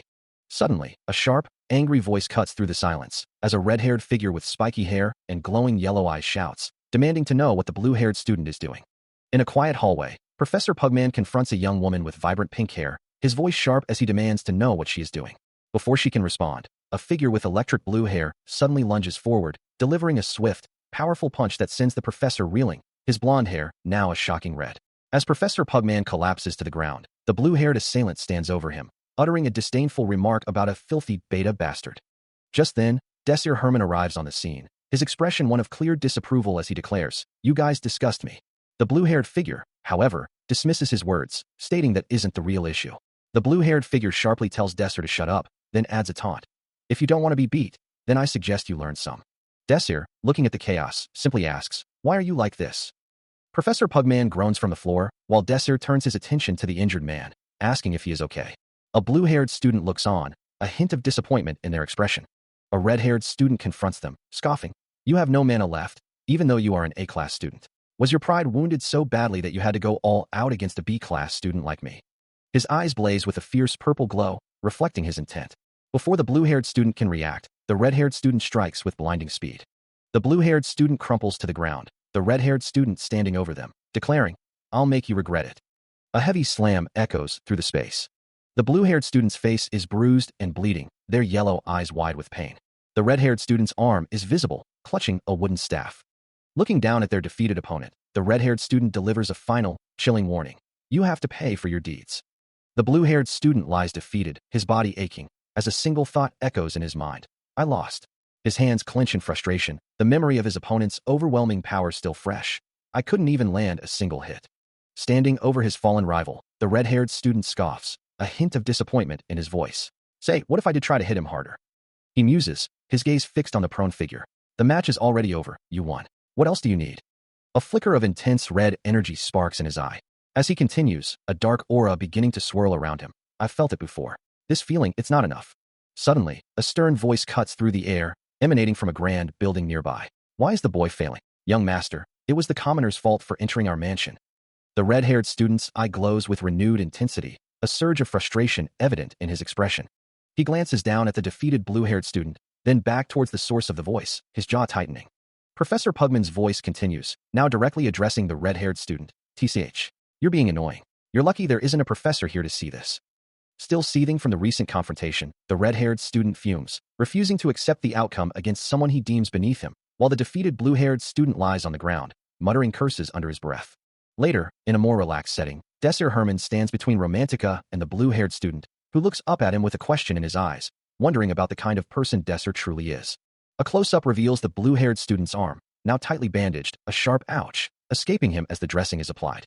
Romantica, kneeling beside him on a plush couch, scolds him for his carelessness, though her concern is evident, while Desir watches, listening to the blue-haired student's pained admission that his wounds hurt a lot.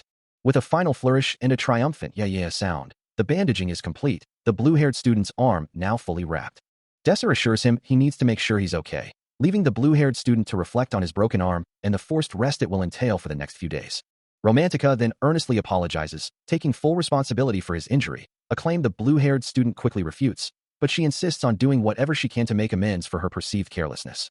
The blue-haired student, his face still showing signs of distress, insists that he has involved them in his troubles, despite their kindness. Desir, observing the young man's earnestness, acknowledges the reality of the situation. The student, blushing slightly, introduces himself as Pram, asking them to simply call him by his name. Romantica, however, quickly interjects, insisting that she is the one truly at fault. Pram, still flustered, agrees to the simple address, while Desir introduces himself to the young man. Romantica, her expression firm, reiterates that Pram doesn't need to feel indebted to them. Desir, however, offers a different perspective, suggesting that if Pram truly wishes to repay them, there is a way. He explains that the best way to do so would be to join their party. Pram, his eyes wide with gratitude, promises to repay them and asks what he can do. Considering the offer, Pram looks up at Desir, asking, "Something you said?" Desir nods, and Pram responds with a firm, "Yes. You can ask me anything." With a slight smile, Desir then formally extends the invitation, saying, "Pram, can you join my party?" He adds, "It's not the greatest party, but..." Pram's eyes widen, and he eagerly declares, "Yes, I'll join your party." Romantica, standing nearby, looks on with a surprised expression. As Pram confirms his decision, a triumphant, almost ecstatic, "Yes," bursts from Romantica, her hands clenched in excitement, while Desir and Pram share a more subdued, yet pleased, reaction. A woman with long, orange hair greets him in a pristine hallway, her voice polite as she asks if he's there for a delivery. As they approach a door, she offers a brief, formal apology, announcing their intrusion. Once inside, the woman turns to Desir Herman, acknowledging his presence, and states that she has been waiting for him. Her expression softens slightly as she confirms, indeed, it has been a while. She then inquires about a gift he might have brought, though she quickly dismisses it as nothing significant. Later, seated at a table with Professor Pugman, the professor thanks the orange-haired woman for her hard work, but she assures him it was no trouble at all. He listens intently as the orange-haired woman speaks, her words echoing the professor's earlier praise, noting how impressed they were with his performance at the entrance. Meanwhile, Professor Pugman, sipping his tea, muses on the high-level implementation of mana that Desir displayed, a feat he claims is rarely seen even among the most skilled. The orange-haired woman then shifts the conversation, asking Desir if he remembers their previous discussion about magic, her expression hinting at a deeper meaning. She reminds him of the gift he was supposed to bring, her gaze sharp and expectant. Desir's face contorts in a mix of surprise and discomfort, the realization of her words hitting him hard. The orange-haired woman, noticing his reaction, playfully chides him for his forgetfulness, suggesting he hurry and drink his tea before it gets cold, as the leaves were difficult to obtain. He remains silent, still processing her implications, while she watches him with a knowing smile. She then offers a more reassuring tone, expressing her gladness that he is doing well. As the conversation continues, a blue-haired woman joins the group, taking a seat beside Professor Pugman, her presence adding another layer to the unfolding meeting. His gaze sharpens, reflecting a deep contemplation. As Desir Herman listens intently, the orange-haired woman explains her intentions, stating she will take the promotional exam with her party members to advance to the alpha class. Her amber eyes hold a knowing glint, and she challenges him, asking if he is aware of the difficulty of such a task. Before he can respond, a blue-haired woman interjects, politely asking for clarification on what exactly is meant by advancing to the alpha class. Desir then elaborates, explaining that the academy operates on a ranking system, with a promotional test determining student rankings. This particular test follows a tournament structure, selecting the top 6 students who will then participate in another trial within a Tier 5 shadow world, tasked with a specific mission. The orange-haired woman adds that placement in this test affects one's position within the alpha class, granting special privileges to the top 6, but that Desir's ambition extends beyond mere advancement, as he also aims to be one of those top 6 students and obtain the coveted ranker title. He confirms his statement, and the orange-haired woman, still processing the implications, asks for clarification, correct? Desir, with a determined expression, affirms, yes, that's right. Both women react with visible shock, the orange-haired woman exclaiming, "Wah! What are you talking about?" Her surprise quickly turns to disbelief as she questions, "Are you serious? It's hard enough to even become a beta-class student, and yet we are talking about becoming alpha-class students." The blue-haired woman, her expression grim, adds to the concern, explaining that alpha-class students will do whatever they can to eliminate them, simply because they are beta-class students. Her words hang heavy in the air, emphasizing the fierce competition and potential danger they face. The orange-haired woman, her face still etched with worry, acknowledges the truth of the statement, correct. She then warns Desir that he will become a target for all the alpha-class students. Desir, however, remains resolute, stating, "That's precisely why we have to aim for a single ranker position." The blue-haired woman, taken aback by his unwavering resolve, asks if he is being serious. She lets out a small sound of apprehension, then urges him to reconsider his thought, warning that he is going to get himself killed. He continues to argue, questioning the validity of a system that judges students solely by numbers and assigns them such ridiculous titles. He insists he will not teach these talentless beta-class students, his gaze firm. A blonde-haired woman, listening intently, considers his words, believing that by achieving this feat, they could change the very signal of discrimination, ushering in a new era. Her amber eyes narrow slightly, a thoughtful expression on her face. Finally, she concedes, allowing him to form his party, as Desir, the orange-haired woman, Adjust, and Pram sit around a large table. However, her expression turns serious as she explains that before granting full permission, she has some things to ask. She gestures towards a brown-haired student and Pram, identifying them as Rebecca Airy and Pram. She states that she will need their consents after hearing what Desir proposed. Her gaze sharpens, her amber eyes fixed on Desir as she asks if he still wishes to join her party. The Havrian Academy's training center stands as a beacon of magical education, its grand exterior hinting at the advanced facilities within. Inside, a colossal, azure-hued monster statue dominates the central hall, marking the entrance to the Academy's dedicated training grounds. Beyond, various arenas await, from the intense, hot training arena to expansive, large-scale battle arenas, each designed to hone different combat skills. A student with bright blue hair gazes at a display, marveling at the sheer scale of the facilities, exclaiming, "This place is amazing. It's unfortunate that we can't use this area as well." Indeed, only the alpha-class students have private access to these exclusive areas, a privilege that makes them incredibly fortunate. Further within the center, a sign points the way to the top floor of the training center, suggesting even more specialized facilities lie above. A wave of disbelief washes over Midoriya as she stares ahead, unable to comprehend the situation. A voice echoes from above, questioning the choice of location, while another dismisses the concern, stating it's nothing compared to their past experiences. Meanwhile, the unnamed blue-haired woman lets out a horrified gasp, her eye wide with terror. Midoriya, still reeling from the shock, demands to know what exactly is happening, sensing something ominous in the air. The blue-haired woman clutches her stomach, a wave of nausea hitting her as she realizes there's something truly unsettling in their immediate surroundings. Both Midoriya and Desir remain silent, observing the unfolding reactions. A rabbit-eared student, initially determined, declares it's fine to proceed, confident they'll adapt to the rats, but her bravado quickly turns to a shriek as she's pushed forward, protesting loudly.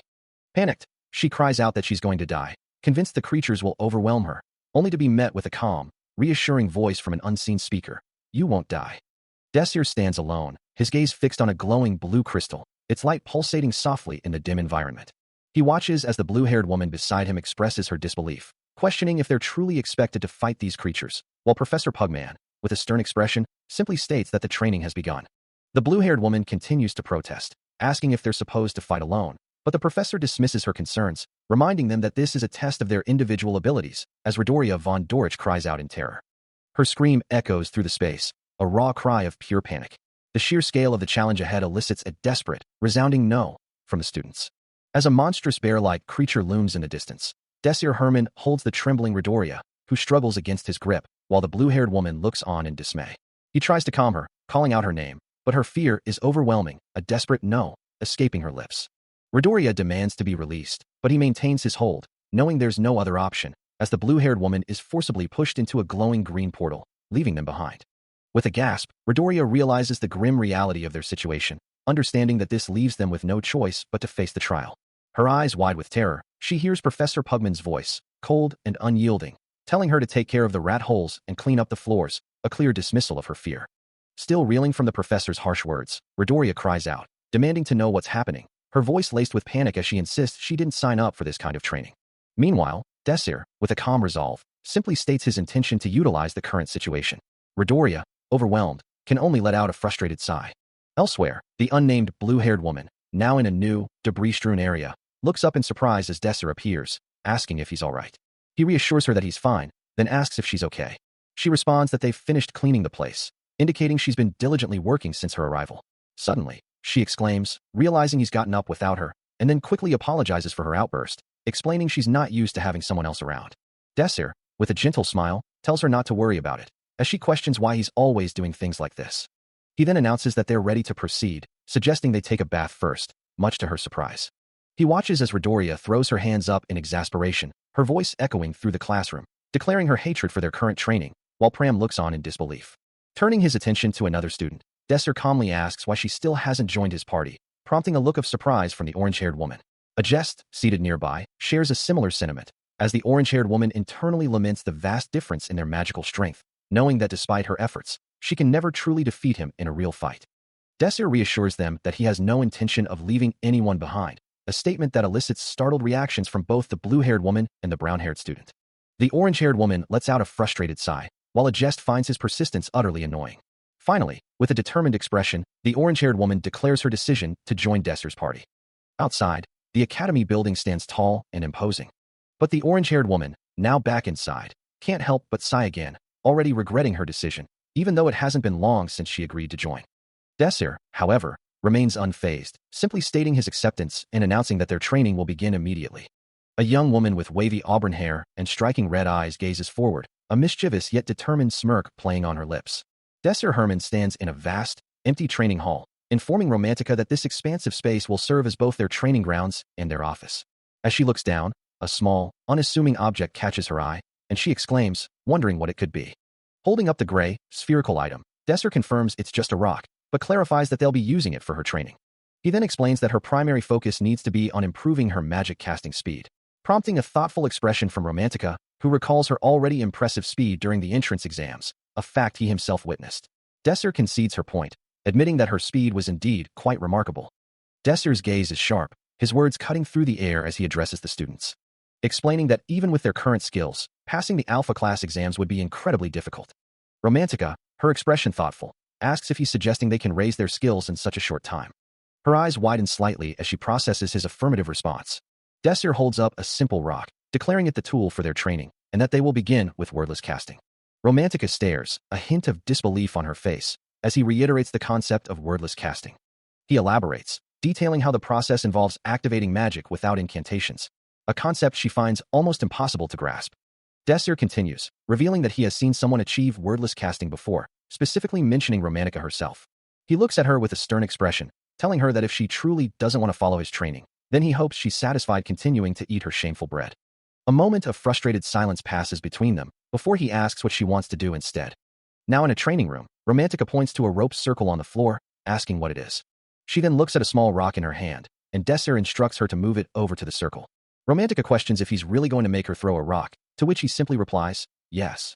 He then explains that from now on, she will be practicing wordless casting. He assures her that he will help, while Romantica muses that controlling magic without incantation sounds impossible, yet she knows it's the original form of magic.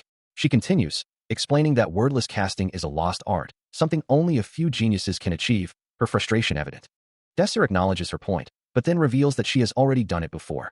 A surprised I have escapes her, as Desir reminds her of the time she used wordless casting to protect herself during the goblin fight. Romantica expresses her frustration, feeling as though she's merely moving the wind. As she concentrates on the rock, trying to manipulate it with her will, she urges the object to move, her focus unwavering.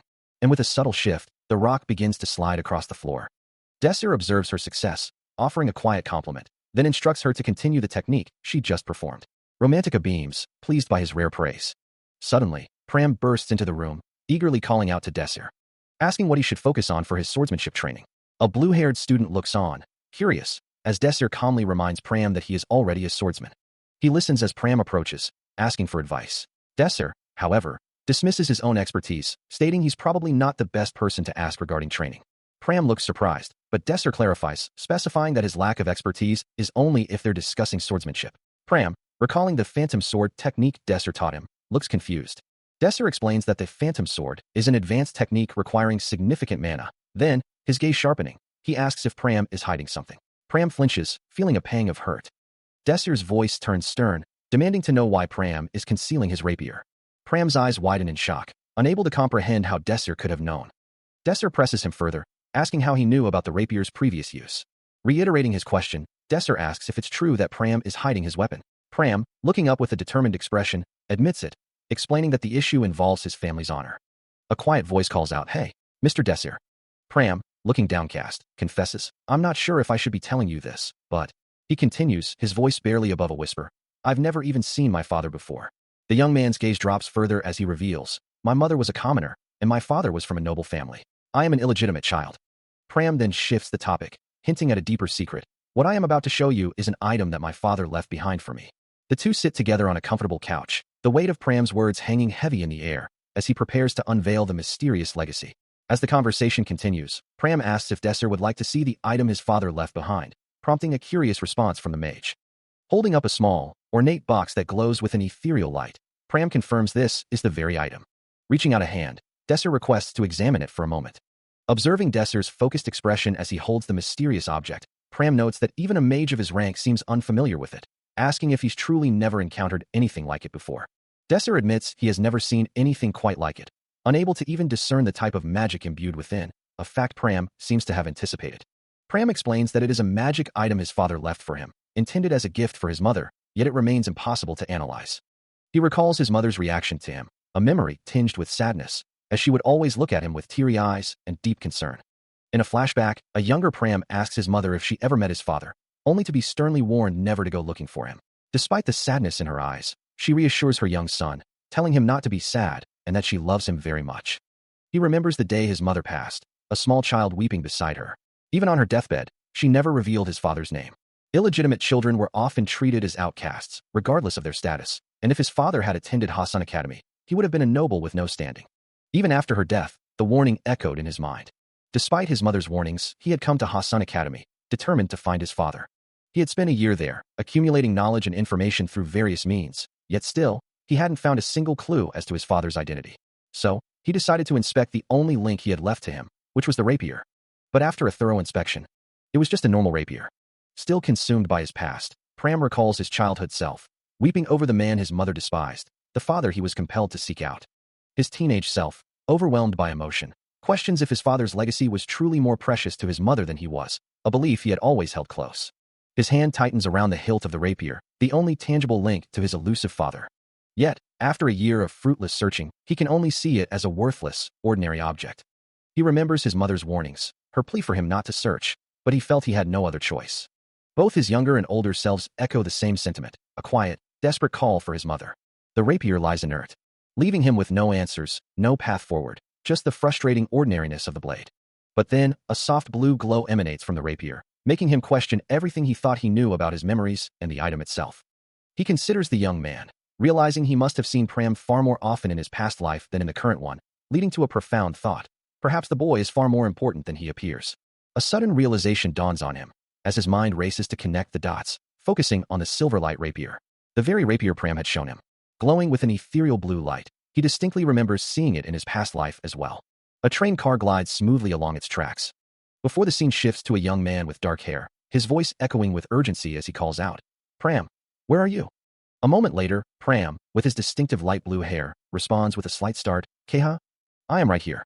The dark-haired young man turns to face him, his tone softening as he asks, "Pram, can I see that paper again?" Pram looks away, a hint of reluctance in his voice. "Why? I don't want to talk about it anymore." Undeterred, the young man presses on, his expression earnest. "I know this is a burdensome request for you, but, even though nobody saw it earlier, could you show it to me once more?" Pram remains silent, his gaze distant as he considers the plea. A young woman with bright blue hair shakes her head, her expression apologetic as she declines a request, stating, "Please forgive me, but I would much rather not." Meanwhile, Desser presses his companion, asking, even if it's just for a quick, second glance, let me see it again. But Pram, looking distressed, insists, please, Mr. Desser, I won't say it anymore. The blue-haired woman continues her explanation, clarifying, but it's impossible for me to show you that rapier again. That rapier. She reveals, I already sold it off. Back in the present, the bustling sounds of Wyden Academy's market district fill the air, as Desser guides Pram through the crowds, reminiscing. In my previous life, I spent my entire life here. It's been a long time, and I'm curious about it. This is the way. He points down a narrow passage, assuring him, it's just right down this alley. Pram looks around the unfamiliar surroundings, surprised, muttering, even for me, this is my first time being here. He and Pram arrive at Woodjukin's antique shop, a modest establishment with a welcoming facade. Inside, a sign clearly states the shop's policy, warning that, even if you change your mind, there will be no refund here. Even if the antique becomes defective, there will be no refund here. There are absolutely no refund process here. The shopkeeper, a man with neat black hair, stands behind the counter, observing the new arrivals. Already present, the blue-haired woman from before explains to Desser and Pram that she will never wield that rapier again. Desser, however, seems to have a different goal, moving past them and into a dimly lit back room. From within, a soft, golden light emanates from a hidden doorway, hinting at a secret passage. The blue-haired woman, surprised, asks if he's passing through the hidden route, while Pram looks on, wondering if there's a secret passage. Desser's hand reaches out, firmly grasping a golden, skull-like door knocker. He turns to Pram, confirming that there is indeed a secret passage.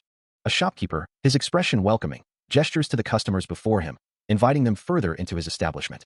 He observes them carefully, remarking that they don't appear to be thieves. Settling behind his counter, he prepares for their business. He then offers an apology for the tight security, explaining that his shop has been targeted by several thieves recently. Introducing himself as Woodjukin, he asks if they are familiar with his no-refund policy before inquiring about the purpose of their visit. Woodjukin then asks if they are the ones who purchased a certain rapid blade from his friend, adding that his friend had sold it to him barely a week ago. He firmly reiterates that there are no refunds, reminding them that he made that clear at the time of purchase. The customer, however, clarifies that he isn't seeking a refund, but rather wishes to repurchase the item. Woodjukin's eyes widen in surprise, a burst of laughter escaping him at the unexpected request. He confirms his intention, stating that he wants to repurchase the item. The shopkeeper, holding the sword, clarifies, I have no intention of selling this blade. It's a gift that someone gave to their family. Desser nods. You said you wanted to repurchase the item, correct? That's right. Woodjukin's eyes narrow, a thought forming in his mind. He considers the price, be 40 silver pieces. He explains further, when you told me you wanted to repurchase this blade, I only told you the price of this blade. I just looked at the price and said it without even thinking. His expression shifts to one of shock and frustration. You're a funny customer. You decided to buy me. Pram, observing the exchange, comments, even selling it for 40 silver pieces is a generous offer. Woodjukin, still looking troubled, reiterates, if I knew you'd repurchase that sword, I would have said 80 silver pieces. So, are you still going to repurchase this item? Without hesitation, Desser confirms, yes, I will still buy it. A scoff escapes the shopkeeper as he stares down at the pathetic creature, surprised by the speed of the transaction, wondering if he should have asked for a higher price. Accepting the item, Desser confirms his purchase, though he makes it clear he won't be wielding this particular rapier. He simply needs to trust the weapon for now, his gaze fixed on its intricate hilt. He notices a deep groove along the hilt, a subtle detail that prompts him to consider if he could insert his finger and push down on it, a curious thought about a simple groove. As his finger presses into the indentation, a distinct click echoes, confirming his intuition. A sudden exclamation escapes Pram, his eyes wide with surprise. As he stares at something held by the blue-haired woman, wondering aloud, a blade? His shock intensifies, realizing there was a blade hidden inside of it. The blue-haired woman, seemingly unfazed by his surprise, speaks of the difficulty of her studies, mentioning the magic she has learned. Pram, however, is fixated on a specific word, demanding to know, what did you just say? BL blanks him. Later, Pram consults Woodjukin, the green-haired man, about the mysterious material, asking if he's certain it's truly blanksum. A close-up reveals a metallic gauntlet, identified as blanksum, a material renowned for being stronger than steel. He examines the blade, its unique properties becoming clearer with each passing moment. Any weapon or equipment made from this material would be incredibly durable, resisting damage or wear, and above all, it feels almost weightless, its lightness barely noticeable. He realizes that what he holds is a rapier, a weapon that requires immense skill to wield, and he wonders if he could ever master such a formidable tool. Turning to his companion, he asks if they should be leaving now. His companion, however, seems to have other plans, warning him that he's about to play dirty. Suddenly, the shopkeeper steps forward, his voice firm and demanding, insisting that he hand over the rapier. The unexpected demand startles him, as the shopkeeper addresses his companion directly. The shopkeeper then turns his attention back to him, a knowing look on his face, remarking that he's a lot more observant than he had initially expected. He continues, explaining that he knows more about the rapier than the young man realizes, and that the thing he holds is something that has no price. With a final, resolute statement, the shopkeeper declares that their business ends there. Woojikin's demand is met with a firm refusal, Pram asserting that he knows the blanksome rapier's true value and would never have sold it if he'd been told the truth from the start. Enraged by the defiance, Woojikin lashes out, calling Pram a little brat, only for the young man to calmly retort that he's simply doing the same thing Woojikin did to them. With a snarl, Woojikin orders them to open the door, declaring they're leaving, while Pram remains steadfast. His face contorted in frustration, Woojikin's anger boils over. As Woojikin's fury mounts, Pram reminds him that the owner told him to stop, implying a higher authority is on their side. Desir, observing the escalating tension, warns Woojikin that he doesn't know what he's thinking, but before he can finish, Woojikin lunges forward, summoning a glowing blue energy blade. To his utter shock, his attack is instantly nullified, leaving him bewildered and questioning his own abilities. Before Woojikin can recover, Desir taunts him about his poor eyesight, then delivers a swift, powerful kick to his midsection, sending him reeling. As the confrontation began, Pram, the blue-haired woman, and Desir stood their ground, warning their aggressor to stop. Woojikin, however, lunged forward with his sword, declaring he wouldn't go easy as Desir prepared to meet his attack. He then challenged Pram directly, who confidently affirmed his resolve. Woojikin's threat to destroy the rapier sent a wave of fear through Pram and the blue-haired woman, who cried out in alarm. Yet, in a surprising turn of events, Woojikin now sat defeated, agreeing to join Desir's party as a new member. But moments earlier, the battle had raged, with Woojikin preparing his sword for a decisive strike, causing Pram and the blue-haired woman to react with terror, fearing they couldn't withstand his attack. Woojikin's sword then clashed violently against Desir's shimmering blue magical barrier, sending glowing particles into the air. The force of Desir's counterattack sent Woojikin flying backward, concluding the fierce confrontation. Observing the figure before him, Desir notes that his movements are completely different from when he was wielding his longsword. He realizes the man has perfected his form now, though he probably won't have to fight him. His thoughts then turn to the barbarians, who fight with pure strength, a different breed entirely.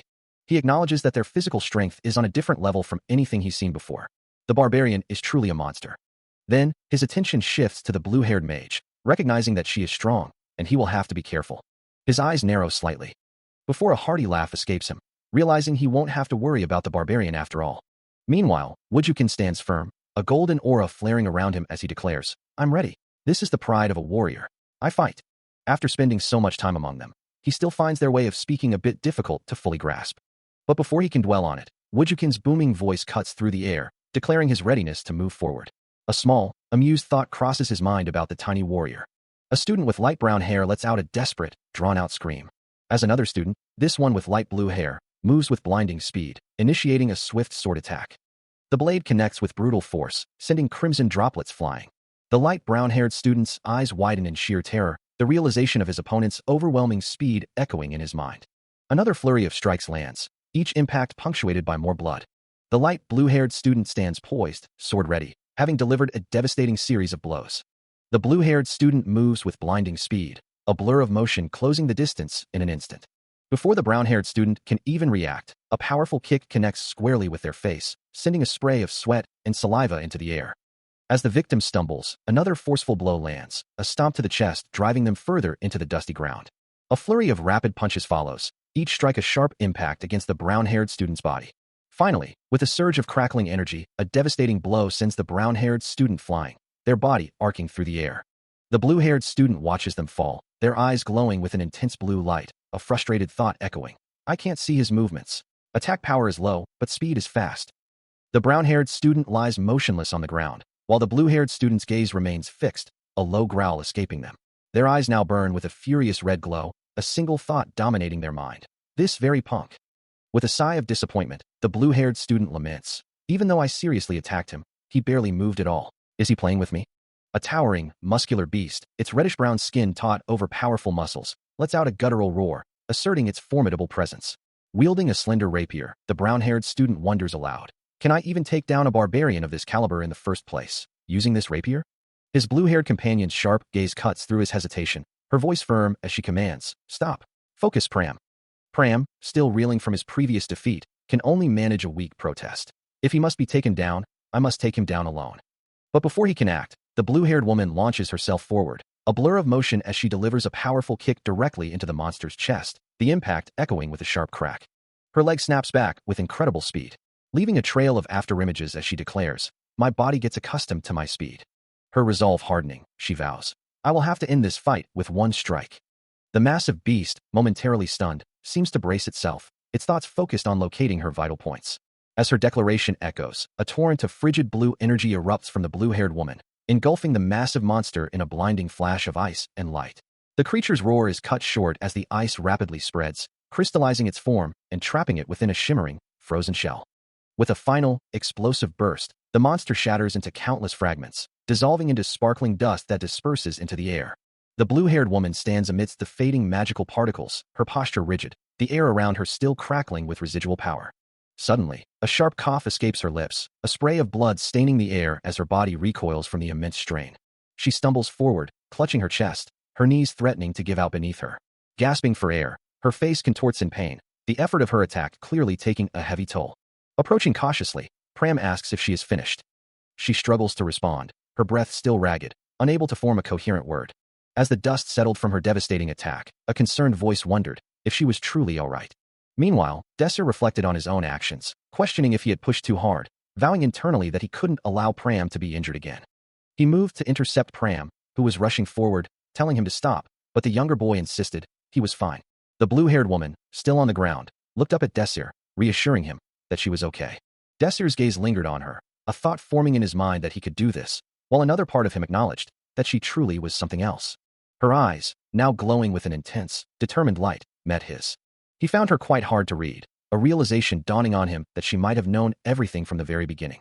With a sudden movement, she produced a rapier, its blade shimmering with a soft, ethereal glow, and asked if he knew what kind of weapon it was. The light intensified around the intricate engravings on its handle, revealing a deeper meaning.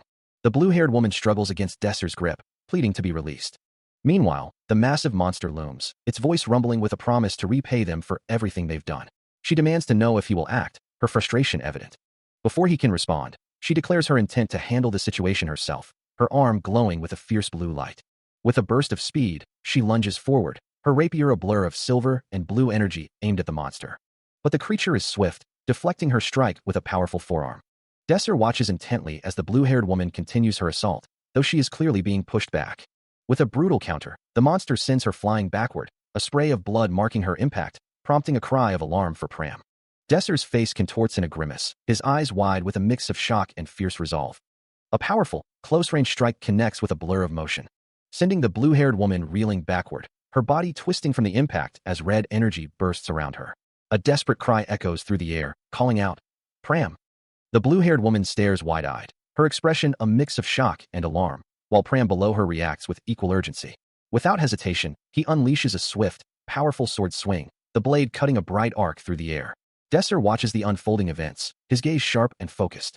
The large monster lets out a pained grunt as the blue-haired woman continues her assault, unleashing a powerful magical blast that engulfs the creature. But before she can fully recover, a swift kick connects, sending her reeling. She collapses to the ground with a heavy impact. Desser approaches, asking if she's all right, and she confirms she's fine, thanking him for his timely intervention against the monster whose mana was too overwhelming for her to handle alone. He acknowledges her words, admitting the fight was a challenge even for him. From a distance, Woojukin watches the scene unfold, a pained expression crossing his face as he hears the question of whether they are finished. Desser then turns to Pram, instructing him that it's time to go. As they depart, Woojukin's pained expression twists into a sinister, knowing smile. Desser explains that the imposing door before them is crafted from the remains of a monster from the Monkey King's dungeon, while Pram observes that no one possesses the strength to open it, adding that the next gate will appear when the shadow world opens, and he will be the one to open them. Woojukin then interjects, warning them that if they wish to preserve their lives, they should abandon this endeavor. Despite the warning, Desser strains against the massive gate, his effort causing a nearby student to gasp in surprise. Woojukin watches in astonishment as the gate yields, prompting Desser to calmly suggest they proceed. The scene shifts to a bustling street, lined with buildings under a bright sky. A student with dark hair tied back in a ponytail reacts with a series of shocked gasps, his eyes wide. Pram reflects that his senses must have been dulled by despair, a sentiment that surprises Desser, who never expected such words from him. Desser's hand is shown in a close-up, his fingers slightly curled. Amidst the bustling market, he walks beside Pram, the sounds of vendors and shoppers filling the air. A soft rumble escapes Pram's stomach, and Desser, noticing his companion's hunger, offers to find them something to eat. Pram hesitates, a quiet escaping him, before he begins to speak, his voice trailing off. Desser cuts him off gently, assuring him there's no need for thanks. He explains that he was the one who put Pram in danger by provoking Wujukin, but the blue-haired woman interjects, insisting there's nothing to thank him for. She continues, stating that she is the one who should be expressing gratitude, her words echoing the sentiment of the brown-haired student and Wujukin nearby. Desser, however, turns back to Pram, explaining that after hearing about his predicament, he simply couldn't leave him in such a state. He reminds Pram that they are party members, then lightens the mood by asking if he enjoyed the kebab. Pram's eyes widen slightly, a soft gulp audible, as Desser's words clearly resonate deeply within him. He remembers a time when he felt completely lost, having entered the academy with a clear purpose, only to lose sight of it entirely. His life had become hazy and empty, a path he walked without any real direction. He had simply existed, observing the world around him, wondering what meaning there could be for someone like him. But then, Desser had appeared, offering him not just food, but a reason to keep moving forward. Accepting the meal, a grateful smile touches his lips, and with that renewed sense of purpose, he resolves to follow him. He walks forward, his resolve firm, knowing this is the path Desser has found for him. His journey leads him to the Grand Academy, a place of learning and magic, the very institution Desser attends. With a determined gaze fixed on the distant buildings, he reaffirms his commitment to follow him. Inside, the alpha class of the magic system is bustling, students already settled at their desks. A brown-haired student laments not finding a seat, but her blue-haired friend reassures her, promising to find one for her. Nearby, a blonde-haired student with glasses asks a brown-haired girl, "So, how long?" Wujukin greets a brown-haired student, expressing that he'd been waiting to see him for a while, and is glad they finally met once more today. Meanwhile, elsewhere, the blue-haired woman offers a simple, "Oh." She then adds, "I'm glad to see you," to Pram, who sits across from her. Seated across a table, a gray-haired man extends his hand, offering something back to his companion. His purple eyes hold a thoughtful expression. As the cross-shaped object rests between them, the red-haired woman dismisses his gesture, stating that was only his perception, causing the man to react with a slight frown. He then questions if her reluctance stems from finding him uncomfortable or burdensome to date, but she quickly refutes the idea, declaring, "Nope, that's not it." The gray-haired man clarifies he had a different reason for his actions, while the red-haired woman reveals her true motivation. She simply wanted to join the beta class. Confused, she asks if her black hair or something similar is the reason for his decision, only to be met with a firm negative. He explains that he made the decision himself, admitting that at first, he didn't like the party because of her presence. The red-haired woman acknowledges his skill, recalling that their party leader considered him the best mage in the class, and that their group had improved greatly thanks to him, prompting the gray-haired man to ask if she remembers that. He had expressed his initial dislike, but the red-haired woman simply smiles, explaining, "Well, that's because." She continues, seated calmly at the table, "I am a commoner as well." The gray-haired man's eyes glow with a faint red, his expression tight with distress, as he listens to her words. She leans forward, her smile unwavering, accusing him, "You're lying." He looks down, his brow furrowed, then asks, "I guess right? Why? Then, what's your reason?" The red-haired woman's smile widens, a hint of triumph in her eyes as she replies, "It's because at least." She asserts, her voice firm, "My party members don't view me the way you view me." His gaze remains fixed, a complex mix of emotions crossing his face. He lets out a frustrated sigh, muttering, "Huh, TCH," as the red-haired woman, still smiling, playfully calls him, "You trashes." The gray-haired man stares ahead, a deep frown etched on his face, as if still processing the red-haired woman's words. She continues, a slight smirk playing on her lips, challenging his perception of commoners as trash. He recalls the disdain of the nobles, who, despite their power, feared the commoner's potential, a fear rooted in lineage rather than true ability. Yet, the world had changed, and even a party of commoners, like Desser Herman and his companions, could stand against formidable threats.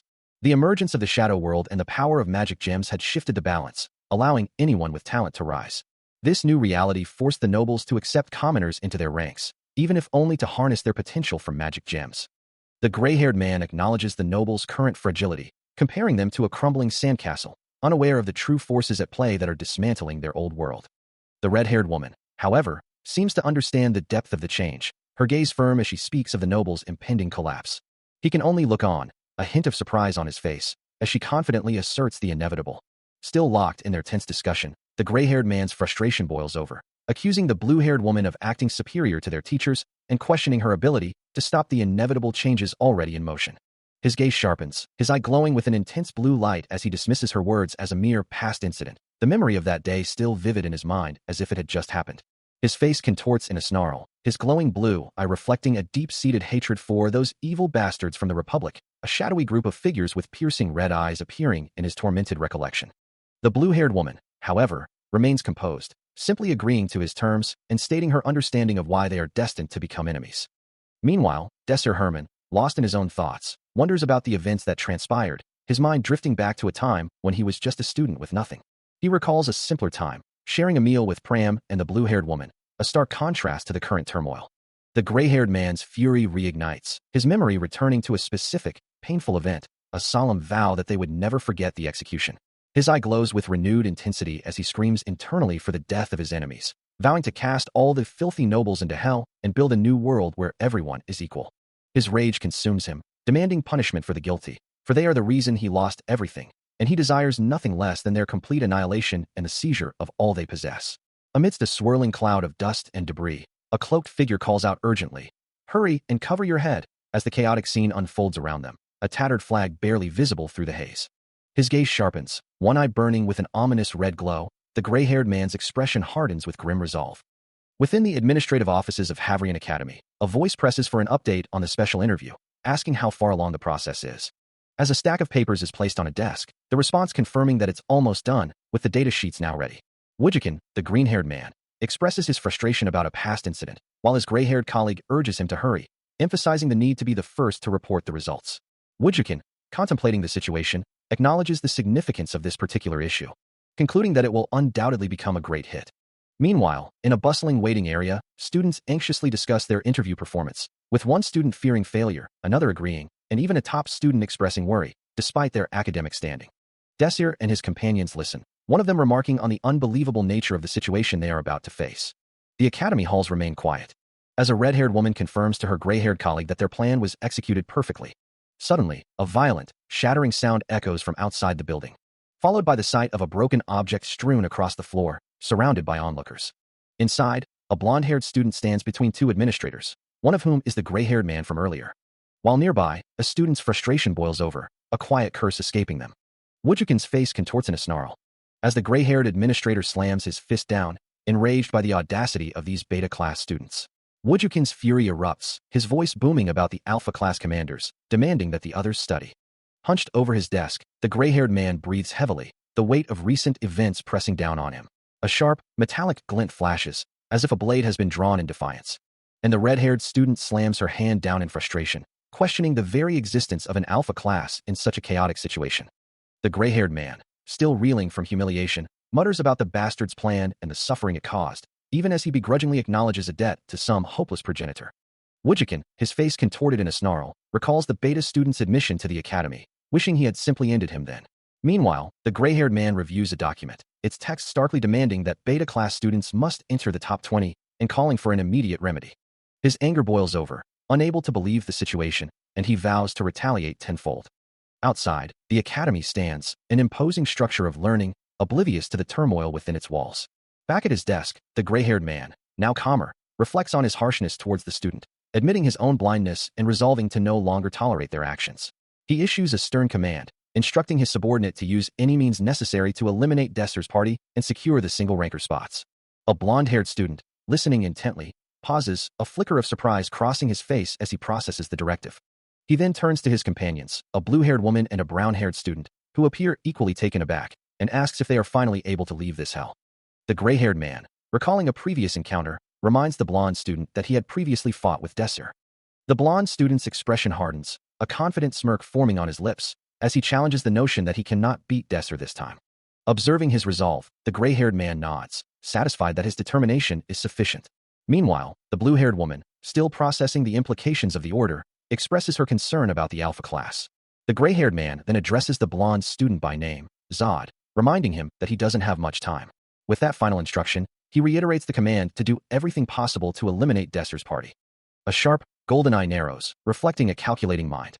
Zod, his gaze fixed on Desir, reminds him that the memory of their last encounter still burns, declaring that he has not forgotten that day. Meanwhile, a hand meticulously records information, as the blonde-haired woman, observing from a distance, acknowledges Desir's growing strength, admitting he has become too powerful for her to face alone. But Zod, undeterred, vows that this time, things will be different. She echoes his resolve, promising to unleash everything she has to punish Desir. Elsewhere, the quiet grandeur of a deserted academy hallway stretches out, as a man with light brown hair steps forward, introducing himself as Donovan Hound, and politely excusing his intervention to an assistant professor. He then inquires about the identity of the gray-haired man and the red-haired student standing beside him.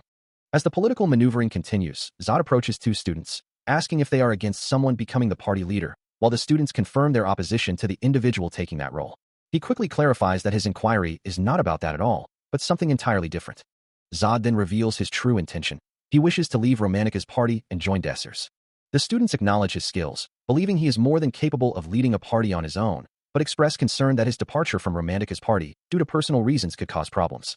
Meanwhile, Donovan Hound confronts the gray-haired man and the red-haired woman, demanding to know what the problem is. Back with the students, Zod dismisses their concerns about others, stating that his decision is an explicit order from his party leader. With a determined gaze, Donovan Hound declares that someone will be his opponent. In the quiet of the academy library, a blue-haired student points to the ancient texts before them, wondering aloud what they are. These, the academy's records explain, are the historical points and studies performed on the years past, meticulously organized for their perusal. As an unseen voice asks if they're finished, Desser sighs, finding the task endless, and questions the very nature of what they're studying. Historical. Do you mean history? Then, a new directive rings out, announcing that from this day forward, their focus will shift solely to training. However, the clarification that follows reveals a twist. Instead of physical combat, their training will now center on learning history. The revelation hits Desser with a jolt of disbelief, his mind reeling at the thought of history lessons. Desser lets out a weary sigh, his gaze drifting from the stacks of historical texts to his blue-haired study partner. The sheer volume of information is overwhelming, yet it's critical for their upcoming placement exams, requiring them to master the historical data of various shadow worlds. This knowledge isn't just for tests. Successfully exploring a shadow world yields a single, valuable item, often containing rare information crucial for navigating other shadow worlds. They must understand the historical points of these worlds, which differ significantly from mere magic circles, and the weight of it all makes Desser feel utterly exhausted. He sighs again, realizing that in a way, these historical points serve as new measures of their capabilities. During exploration or entrance exams, they are strictly forbidden from manipulating the shadow world itself, its phenomena, scenery, or even the world's events. Only the mission objectives are fair game. Desser explains that this is precisely why historical knowledge is so critical, before wondering aloud if these historical books are truly the only thing they need for their placement exams. His companion clarifies that while not the only thing, obtaining such information is often critical in certain cases, leading Desser to guess that the academy won't hold back on them either. He thinks to himself that forcing people to do something isn't really his style. As the students diligently review their materials, they are reminded that after reading through all of it, they will need to submit a report on the new information they've learned. Meanwhile, Desser's thoughts drift to his unique predicament, knowing he came from the future. He can't tell them that he already knows what kind of shadow world they are going into, a secret he must keep to himself. Back in the classroom, Desser observes the blue-haired student, who suddenly points out something to Pram, asking what it is. The blue-haired student then turns to Pram, a hint of annoyance in her voice, questioning if he isn't a bit too close for safety. Pram, looking flustered, quickly defends himself, insisting he was just saying that the two of them look closer than before. Desser hums thoughtfully, his gaze falling upon something new, a detail he's never seen either of them wear before. A suspicious glint in his eye, he wonders if they both perhaps. A soft cough escapes the blue-haired student as she glances at Pram, who seems to be holding something back, while a voice notes that such an event has occurred several times throughout history. Their legs tangled under the desk, the blue-haired student demands to know why Pram is acting so suspiciously, only for him to plead with her to stop. From a distance, Desser watches them, a question forming in his mind about what the two of them could possibly be doing. The blue-haired student insists Pram hurry and tell her, but he denies knowing what she's talking about, their struggle continuing. A distinct tiong sound echoes as their hidden object makes contact with the desk, the blue-haired student's frustration growing. As their hushed argument continues, Desser observes them, a quiet kyuk-kyuk sound accompanying his thoughts. He wonders aloud why they don't simply read their books. Pram finally offers to pick up the book, but the blue-haired student firmly rejects his offer. A close-up reveals a book being held by two hands, and a confused HUH escapes someone as the struggle over it continues. A dark brown-haired student gasps in surprise, her eyes wide. Meanwhile, a blonde female student, holding a large, dark book, looks on with a stern expression, as if making an adjustment. She then pushes the book across the table towards the other girl. The worn, dark cover of the tome coming into clear view. The blonde student turns away with a slight smirk, while the dark brown-haired girl looks down at the book. Catching her gaze, the blonde student asks what she's staring at, causing the dark brown-haired girl to fluster and quickly look away, muttering that she's busy and not to talk to her, even as the blonde student remarks that it's been a while since they last interacted. Elsewhere, a brown-haired male student tells Zod that he saw someone in the blue classroom, and Zod replies that he heard the person in question is a battle mage, suggesting they are the only one capable of such a feat. A blonde-haired student looks on with a somber expression, stating that the freedom she once knew is unfortunately no longer true. Her gaze sharpens as she attributes this loss directly to the person before her, declaring, "And that's because you exist." The brown-haired mage, Desser Armin, reacts with a slight gasp, his name echoing in the air. The blonde student continues, her voice tinged with regret, speaking of the freedom she once possessed and the sacrifices she has made, things he couldn't possibly comprehend. Desir, understanding her implication, responds, "You expected me to be a rival, so you're disappointed in me, huh?" The blonde student's eyes narrow slightly, challenging his perception. "That's the type of person you are, right?" She pauses, a moment of silence hanging between them. Then, a hint of surprise in her tone, she acknowledges his insight. You seem to know me quite well." Desir meets her gaze, confirming her words. "It's just as you said. I think of you as my rival." He offers a slight smile, finding her words quite flattering. However, the blonde student quickly clarifies, explaining that even if he had been the one to save her, she would still feel the same way, apologizing for her bluntness. She then looks away, a hint of frustration in her expression, muttering about the situation. Desir, understanding her sentiment, acknowledges that she wishes to surpass him, a desire he fully accepts, even encouraging her to try. He confirms her as his rival, a necessary challenge, especially since she is a core figure within the Shadow World's attack force, and will need to become stronger than ever before. With a determined gaze, the blonde student declares her anticipation, looking forward to their next battle. As the desolate, orange-hued landscape stretches out before him, Desir Herman stares down at a colossal, rocky monster erupting from the ground, a desperate question escaping his lips. Are we finally able to leave this hell? High above the clouds, the grand structures of Hebron Academy stand, a beacon of magical learning. And today, the air buzzes with the anticipation of the placement exams, an event of immense importance for aspiring mages. Students gather, their faces a mix of nervousness and excitement. Through a grand doorway, the path to their future awaits. One student confidently steps forward, a voice confirming, "Well, of course." Indeed, the placement exams are considered the most significant event held within the Academy's hallowed halls. Among the hopefuls, Donovan Hound stands with the blue-haired woman and Pram, all awaiting their turn. Nearby, the brown-haired student looks on, a hint of surprise in her voice as she murmurs, "Huh? Desir, you're..." Pram, adjusting his collar, remarks to the blue-haired woman beside him that she's wearing her necktie properly today. A close-up on a perfectly tied necktie emphasizes the formality as he continues, "Well, formal events like this are always a big deal for me." Nearby, the brown-haired student, still reeling from the previous news, wonders aloud, "Desir Herman, is he really coming?" Her brown-haired male companion, equally surprised, echoes her sentiment. "I heard he was coming, but I didn't think it was true." Back with the first pair, the blue-haired woman asks Pram, "Are you all ready?" He confidently replies, "Yep, of course." Suddenly, a heavy foot descends onto the ground, sending a ripple of shock and awe through the assembled students, their faces contorting in disbelief. A collective gasp of "Wah!" erupts from the crowd as the new arrival makes his presence known. As Desir Herman strides forward, the students behind him begin to cheer wildly, prompting him to question, "They are cheering for us?" As the students cheer for him, a young man with brown hair remarks, "So, Desir, he looks pretty ordinary." A blue-haired student, standing opposite Desir, declares, "I know. Stop doubting. I will definitely pulverize them." Desir's eyes narrow slightly, as he looks towards a large circular platform, stating, "We're going to decide on our positions right now." Turning back to the blue-haired student, he instructs, "Romantica, you are going to be our sniper."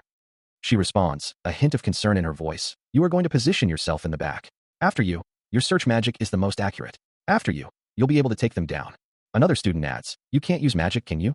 Desir considers this, thinking, I don't know if my magic will work on alpha class students." He then adds, "You just need to fire your magic at them as soon as you detect them." Romantica, still looking worried, replies, "It doesn't matter if they're alpha class or not. If you do not have enough mana, then you will not react fast. They will be caught off guard. Well, this is my first time doing a long-range attack. I don't know how much force I'll need to use." Desir reassures her, Don't worry about that." He then adds, "The ball that you'll be using during your exam, it was made with a human head." He continues to explain the strategy, detailing the use of the ball and the need for a sniper, stating that the blue-haired mage is the only one capable of fulfilling that role. Turning to his companions, Desir assigns Pram the role of protector, while Romantica is designated as the half-dealer, a task she readily accepts. He offers his thanks, and Romantica simply asks to be kept informed. Desir then declares his own intention to be the most useful member of the team, prompting Romantica to promise her best, and Pram to offer his full support. With a confident smirk, he concludes that he will be the playmaker for their group. As their conversation concludes, a profound shift occurs in the environment, for the gate to the Shadow World is now fully open. Its ancient, glowing runes pulse with energy, and an announcement echoes for all students to line up and enter through the massive portal at this very moment. A throng of students, their faces a mix of apprehension and determination, begins to gather before the imposing structure. Among them, Desir, Pram, and Romantica stand ready, prepared to step into the unknown. With a sudden announcement, the placement exams begin. The world shifts, and he finds himself standing amidst a dense, sun-dappled forest. the sounds of nature replacing the bustling academy. Desser looks around, taking in his new surroundings. A quick glance at the sky confirms his suspicion. It's already night. His objective is clear: locate the enemy's base. A system message reinforces this, informing him that a hostile enemy base is nearby and he must search for it. But a more immediate concern weighs on him as he scans the area, realizing Romantica and Pram are nowhere to be seen. A frown deepens on his face. Suddenly, an ice shard slams into him, shattering on impact and sending a jolt of surprise through his body. From the dense foliage, a familiar blue-haired mage emerges, staff glowing, questioning the effectiveness of her ice bolt magic. Her expression tightens with determination, uttering disbelief at how quickly she managed to track him down. Standing beside her, a brown-haired swordsman with his blade drawn, they confront Desser Armin, who now stands before them. A faint blue aura flickers around him as he processes the situation, a hint of annoyance in his voice as he remarks on his unexpected notoriety. The blue-haired mage retorts, clarifying that his fame is hardly positive. Their eyes lock, the mage's gaze sharp and resolute, his own calm yet observant. Before she unleashes a powerful ice blast, a swirling vortex of frigid energy erupting from her staff. But before it can connect, Desir counters instantly, a blazing fire road spell igniting around his arm, ready to meet the assault. Romantica unleashes a torrent of ice magic, a vibrant blue aura flaring around her as Pram calls out. Observing her technique, he quickly realizes she's employing two distinct magical spells simultaneously, a complex maneuver. With a sharp command, she manifests a formidable ice wall, its jagged shards shimmering into existence. The icy barrier slams into his defenses, creating a violent impact. As his own defensive spell holds, he begins to formulate a counter-strategy, his hand glowing with latent power. Romantica's assault intensifies, her magic coalescing into the terrifying form of a massive ice dragon. He understands the flaw in her dual casting, knowing that her own magic will be disrupted and halted by his next move. Her eyes glow with fierce determination as she continues to channel the powerful ice spell. But with a sudden, sharp crack, the ice shatters into countless fragments, her attack broken. As the massive, rocky construct crumbles into glowing dust before him, he watches it dissipate, a wave of exhaustion washing over him. He can only hope this means the grueling training session is finally over. A vast expanse of ice begins to fracture, spiderweb cracks spreading rapidly across its surface. The sound of splintering ice echoing with increasing intensity. With a sudden, violent burst, the ice explodes outwards, showering the area in sharp, crystalline shards.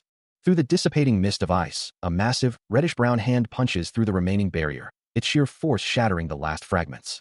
Desser and Pram watch as the colossal unnamed monster fully emerges from the wreckage, its imposing form now free from its icy prison. A realization dawns on Desser, his mind racing. The ice prison has stopped working. The unnamed monster stands tall, a powerful, swirling aura of wind and dust erupting around its body, signaling its full awakening. Pram swings his sword with a powerful, arcing motion, but a swift counterattack leaves a stinging cut across his cheek. Desir stands over him, his voice firm as he questions Pram's lack of preparedness, reminding him that this level of concentration is something he will never master if he continues like this. Meanwhile, Redoria, a menacing smirk playing on her lips, asks if he has any last words. Defeated and on the ground, Pram apologizes, admitting that his foe was stronger than he had anticipated. Redoria lets out a dismissive humph, her gaze falling upon Pram. But Desir interjects, his words cutting through the air as he tells her she chose the wrong opponent, and suddenly, her own magic begins to flicker and distort around her. Her eyes widen in shock as she realizes her magic has been completely analyzed, leaving her vulnerable and exposed. Desir then imparts a crucial lesson: never look down on your opponents, and always think through their strategies. He continues his magical demonstration, a vibrant blue energy swirling around him as he calls out, "That's the spirit, Redoria." But Redoria, caught off guard by the sheer force of his spell, can only stare in disbelief, wondering, just how did my magic? Desir's gaze sharpens, his eyes reflecting the intense blue particles of his magic. He presses his advantage, the narration echoing his intent, and learn. The blue magic slams into her, eliciting a pained cry. Despite the impact, Redoria defiantly raises a barrier, her voice ringing out, "Do you think I'm weak to some commoner's magic?" Yet, her eyes widen in shock as her defenses begin to crumble, the blue energy overwhelming her. The shards of magic continue to pierce through, shattering her resolve and engulfing her completely. Reeling from the impact, Redoria can only utter Desir's name, a pained cry escaping her lips. Meanwhile, Desir stands poised, a vibrant blue aura still radiating from him, his gaze fixed on the aftermath of his powerful magic. The system confirms another participant has been eliminated, the sound of a heavy fall echoing through the desolate landscape. A stark reminder of their current predicament flashes across the minds of the remaining students. They are deep within the shadow labyrinth, where danger lurks at every turn. One student laments their unexpected struggle, admitting, "I can't believe I'm already struggling. I thought I was pretty good at magic, but I guess I was wrong." Another cries out in alarm as a monster grows rapidly. Oh no, it's already this big. The relentless labyrinth claims yet another, reducing the number of contestants, leaving only 27 remaining. Rebecca Airy, staff in hand, watches with wide eyes, her expression a mix of surprise and apprehension. Elsewhere, Redoria, having recovered, engages in conversation with the red-haired student, who urgently asks, "Have you seen Mr. Desser yet?" Redoria and Pram stand amidst the desolate, rocky landscape of the Shadow Labyrinth, a faint orange glow illuminating the distant horizon. She remarks on their good fortune, having been summoned together into this perilous place. Pram, ever the pragmatist, asks if she believes they can leave soon, to which Redoria replies with a confident, yet slightly exasperated, assurance, urging him to think a little faster. Suddenly, a monstrous yellow eye glares from the shadows, but before it can react, a surge of Redoria's blue magic erupts, striking out with blinding speed. The spell connects with the creature's arm, a burst of blue energy rippling across its tough hide. As the monster reels from the magical assault, a system message flashes, indicating the number of remaining participants has dropped to 23, a stark reminder of the labyrinth's deadly nature. Before the beast can recover, Pram follows up with a swift, precise sword strike, his blade carving into the same arm Redoria had just targeted. Redoria, observing the coordinated attack, muses on the labyrinth's true purpose, questioning if it's merely a test of strength or something more profound, a place designed to reveal the true nature of their magic. Pram, still focused on the immediate threat, asks if she found anything, to which Redoria responds with a hint of frustration, admitting she hasn't yet. And just what did she find? As a hand reaches down, Redoria looks up in surprise, realizing the figure is not the one she expected, exclaiming that it isn't Mr. Desser. Standing beside a brown-haired student, Desser Herman warns them that using search magic carelessly will also reveal their own location. Both Redoria and the brown-haired student react with wide eyes, one questioning if it's trash, while the other acknowledges it's to be expected from him. Desser Herman stands before his students, a slight smirk playing on his lips as he challenges them, asking what they think they're doing. He then presses them further, demanding they show their skills if they are truly so confident, even if they knew his location. The students, including the red-haired mage, Pram, Romantica, and Rebecca, stand ready, their expressions a mix of determination and slight apprehension, as Desser dismisses their chances of victory. The red-haired student scoffs, her confidence unwavering as she declares the reason for their certainty is obvious. But before she can act on her words, Desser moves with blinding speed, his open palm striking her, sending her reeling back with a powerful impact. He looks down at the defeated students, observing that they are still the same as before, their attacks insufficient. Pram, Romantica, and Rebecca lie on the ground, defeated, as Desser calmly states that they are all still too slow. He stands before his students, a challenge in his eyes, as the brown-haired student cries out in frustration, demanding he stop looking down on her. Desser simply tells Pram to get ready, his voice calm amidst the rising tension. Then, in a blur of motion, he vanishes from sight. His form distorts, a mere afterimage, moving with impossible speed.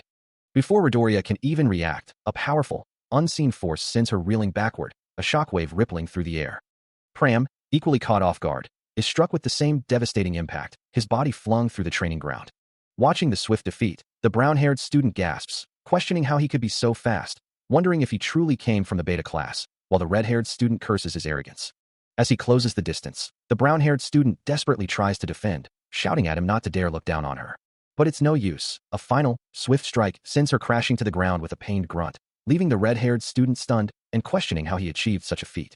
Redoria cries out as she lands hard, while the red-haired student looks on in disbelief, wondering what could have happened to Pram, who now lies defeated beside her.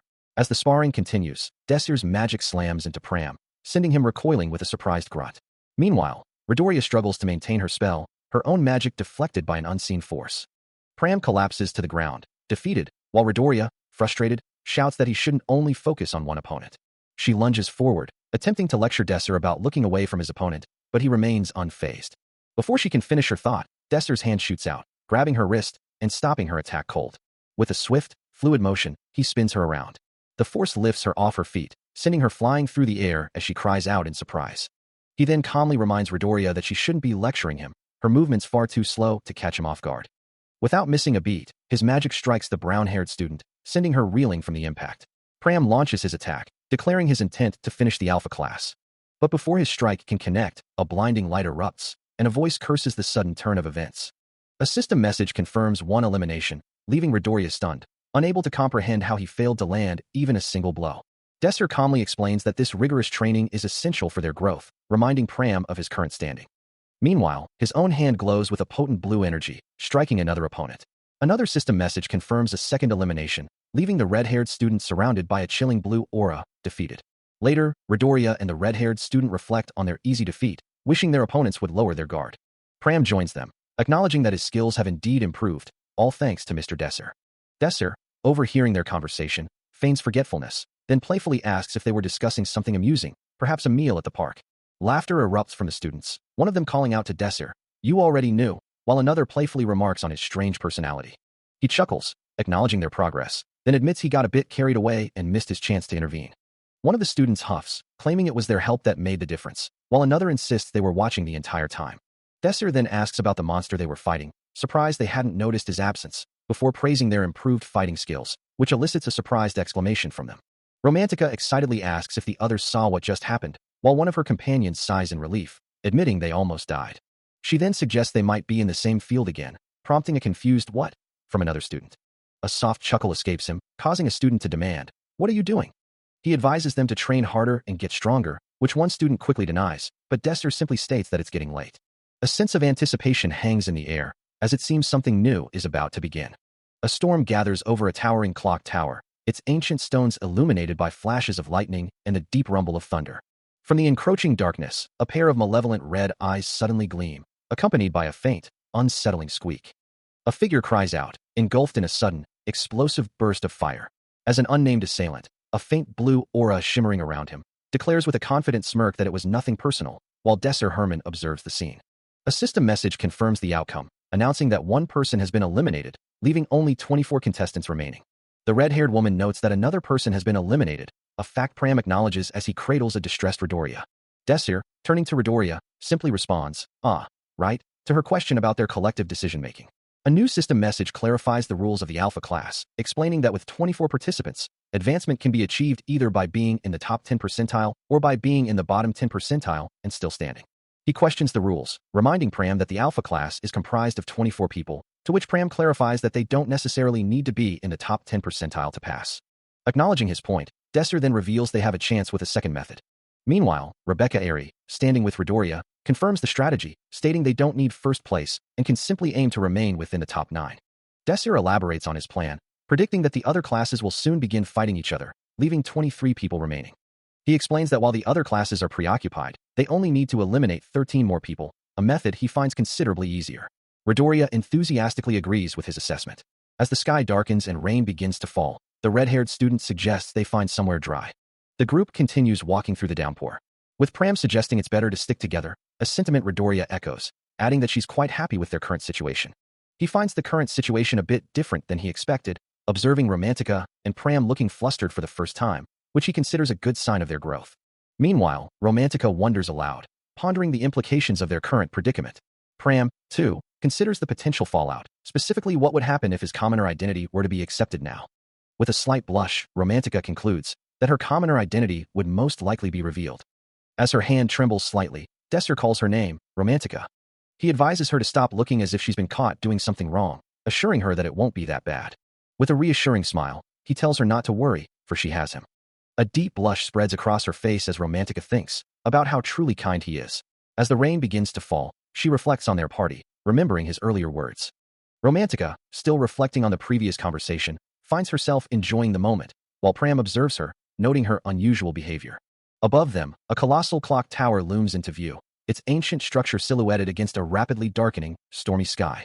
The massive bell at its apex stands ready to chime. As the three companions gaze upwards, a sense of foreboding settles over them. Desser turns to his companions, a knowing look on his face as he questions if it is already time for that. Romantica, confused, asks what he means, and Desser urges them to use their prior knowledge to understand their current situation. The clock tower, previously set, is an escalation device, programmed to spawn 5 demonic creatures every hour. Suddenly, a system notification flashes, announcing the start of a new quest, much to the visible surprise of Romantica and Pram. Romantica questions the quest, while Pram dismissively agrees, but Desser sharply tells them to pay attention, revealing that a demonic creature now resides within the nearby forest. He explains the new quest to Pram, detailing their objective to survive the demonic creature's attack, a task that won't end until the beast is subdued. Deep within the forest, a chilling silence is broken only by the rustling leaves, as ominous red eyes begin to glow from the darkness, their presence a stark warning. The red-haired girl and the brown-haired girl exchange worried glances, wondering aloud about the strange sounds and what they could possibly mean. Without hesitation, Desir charges forward, his companions calling out his name in concern as they follow him deeper into the rain-soaked woods. The downpour intensifies, each drop mirroring the urgency of the situation as he pushes onward, his gaze fixed on the unseen threat ahead. Behind him, the red-haired girl and the brown-haired girl continue to react to their surroundings, complaining about a foul smell that permeates the air. Rain streaks down his face, mingling with what might be sweat or tears, his expression a mask of grim determination. He shouts for them to hurry and get ready, as the two girls scramble to keep pace, their fear palpable. Suddenly, a monstrous face with glowing red eyes emerges from the shadows, its terrifying visage confirming their worst fears. As the creature emerged from the shadows, a horrified gasp escaped one of the students, the sight of it prompting a panicked cry. The group recoiled in terror, Redoria's voice trembling as she corrected the initial assessment. Mr. Desser, that's not a demonic rat. The monstrous entity, with its glowing red eyes and razor-sharp teeth, let out a guttural roar, its massive form shaking the very ground. Another student, overwhelmed by fear, pleaded with Desser to unleash his magic against the encroaching threat. Responding to their desperate calls, Desser began to channel his power, vibrant magical particles swirling around him as he prepared a spell. But even as he gathered his strength, the situation worsened, a student's frantic shouts echoing through the rain. Damn it, it's already too late. Hurry and run away. The creature continued its advance, its menacing silhouette growing larger against the stormy backdrop. From the dark, rain-soaked forest, countless smaller demonic entities began to swarm forward, their glowing eyes piercing the gloom, confirming the student's dire warning. A heavy silence hangs over the devastated landscape, broken only by the faint, echoing sounds of impact. Desser Herman stands amidst the rubble, his teeth gritted, his gaze fixed on the broken earth before him. He questions, his voice barely a whisper, if they are finally able to leave this hell. Under a stormy sky, Desser Herman stands firm, his voice cutting through the wind with an urgent warning. He knows what's coming, a massive swarm of rats, and they are about to descend. True to his word, the ground erupts, a tide of small, red-eyed creatures boiling forth with a sickening squeal. Panic spreads as the swarm engulfs the area, students like the red-haired and brown-haired girls screaming in terror as the monsters close in. Desser prepares himself, a faint glow emanating from his hand, his mind racing to comprehend the demonic nature of these Killera mice. A Tier 2 demonic beast known for their rapid reproduction and insatiable hunger, capable of devouring anything in their path. But before the swarm can overwhelm them, Redoria von Dorich unleashes a powerful blast of wind magic, a vibrant blue aura swirling around her as she pushes back against the tide of creatures. The ground beneath them begins to crumble, a massive section of the road collapsing into the chasm below, and Desser's eyes widen as he realizes the full extent of the danger. A similar shock registers on Pram's face, his gaze fixed on the rapidly disappearing path. Desser's expression hardens, his mind racing to find a solution. The road gives way beneath Pram's feet, sending him tumbling into the void. But before he can fall too far, Desser's voice cuts through the chaos, commanding him to jump, and Pram, with a desperate surge of adrenaline, manages to leap to safety. However, the collapse continues, and Romantica finds herself caught in the crumbling earth, plummeting downwards. Desser shouts her name, urging her to jump, but panic grips her as she cries out in fear. Her scream echoes as she continues to fall, the chasm swallowing her. Desser reaches out, a desperate plea on his lips, as Romantica disappears into the darkness below. As the ground beneath them crumbled, he desperately pulled at her arm, urging her to hurry and get up before she was lost to the chasm. Meanwhile, Pram, surrounded by a swirling horde of shadowy creatures, fought with frantic speed, knowing every second counted. He questioned how they were supposed to defeat such a multitude of monsters, but quickly resolved that there had to be something they could do. Desser realized they needed to eliminate the main body of the swarm, but his thoughts were interrupted by the terrifying sight of Romantica still plummeting into the abyss. The swarm itself seemed to be concentrated deep within that chasm, a dark, churning mass of malevolence. Romantica cried out his name as she fell further, her voice echoing Desser's own desperate plea for her to hold on. Unable to move her body, her hand reached out in a futile gesture, as drops of her blood began to fall, staining the air. She plunged deeper into the darkness, the shadowy creatures closing in around her. With a final, desperate lunge, Desser reached out, shouting her name, imploring her to take her chance and grasp his hand. As she plummets into the abyss, Romantica desperately unleashes a magic bullet, a blue streak of energy piercing the darkness. Meanwhile, at the chasm's edge, Pram fiercely battles the shadowy creatures, his sword flashing as he vows to get her out. One of the monstrous forms glares with a malevolent red eye, as Pram continues his relentless defense. Desser reaches out, his face etched with desperation, refusing to give up, even as Romantica, injured and falling, whispers a resigned acceptance of her fate. With a sudden burst of speed, Desser sprints forward, urging everyone to hurry and run before the encroaching darkness catches up. Pram, surrounded by the shadowy horde, unleashes a powerful, glowing blue magic attack from his blade, pushing back the encroaching forms. Amidst the swirling shadows, Desser shouts a desperate command. His gaze fixed on the chasm, he calls out to Pram. Again, his voice echoes with urgency, crying out Pram's name as the shadowy creatures press in. Amidst the swirling, shadowy figures, he forces himself to focus, his mind racing to comprehend the threat.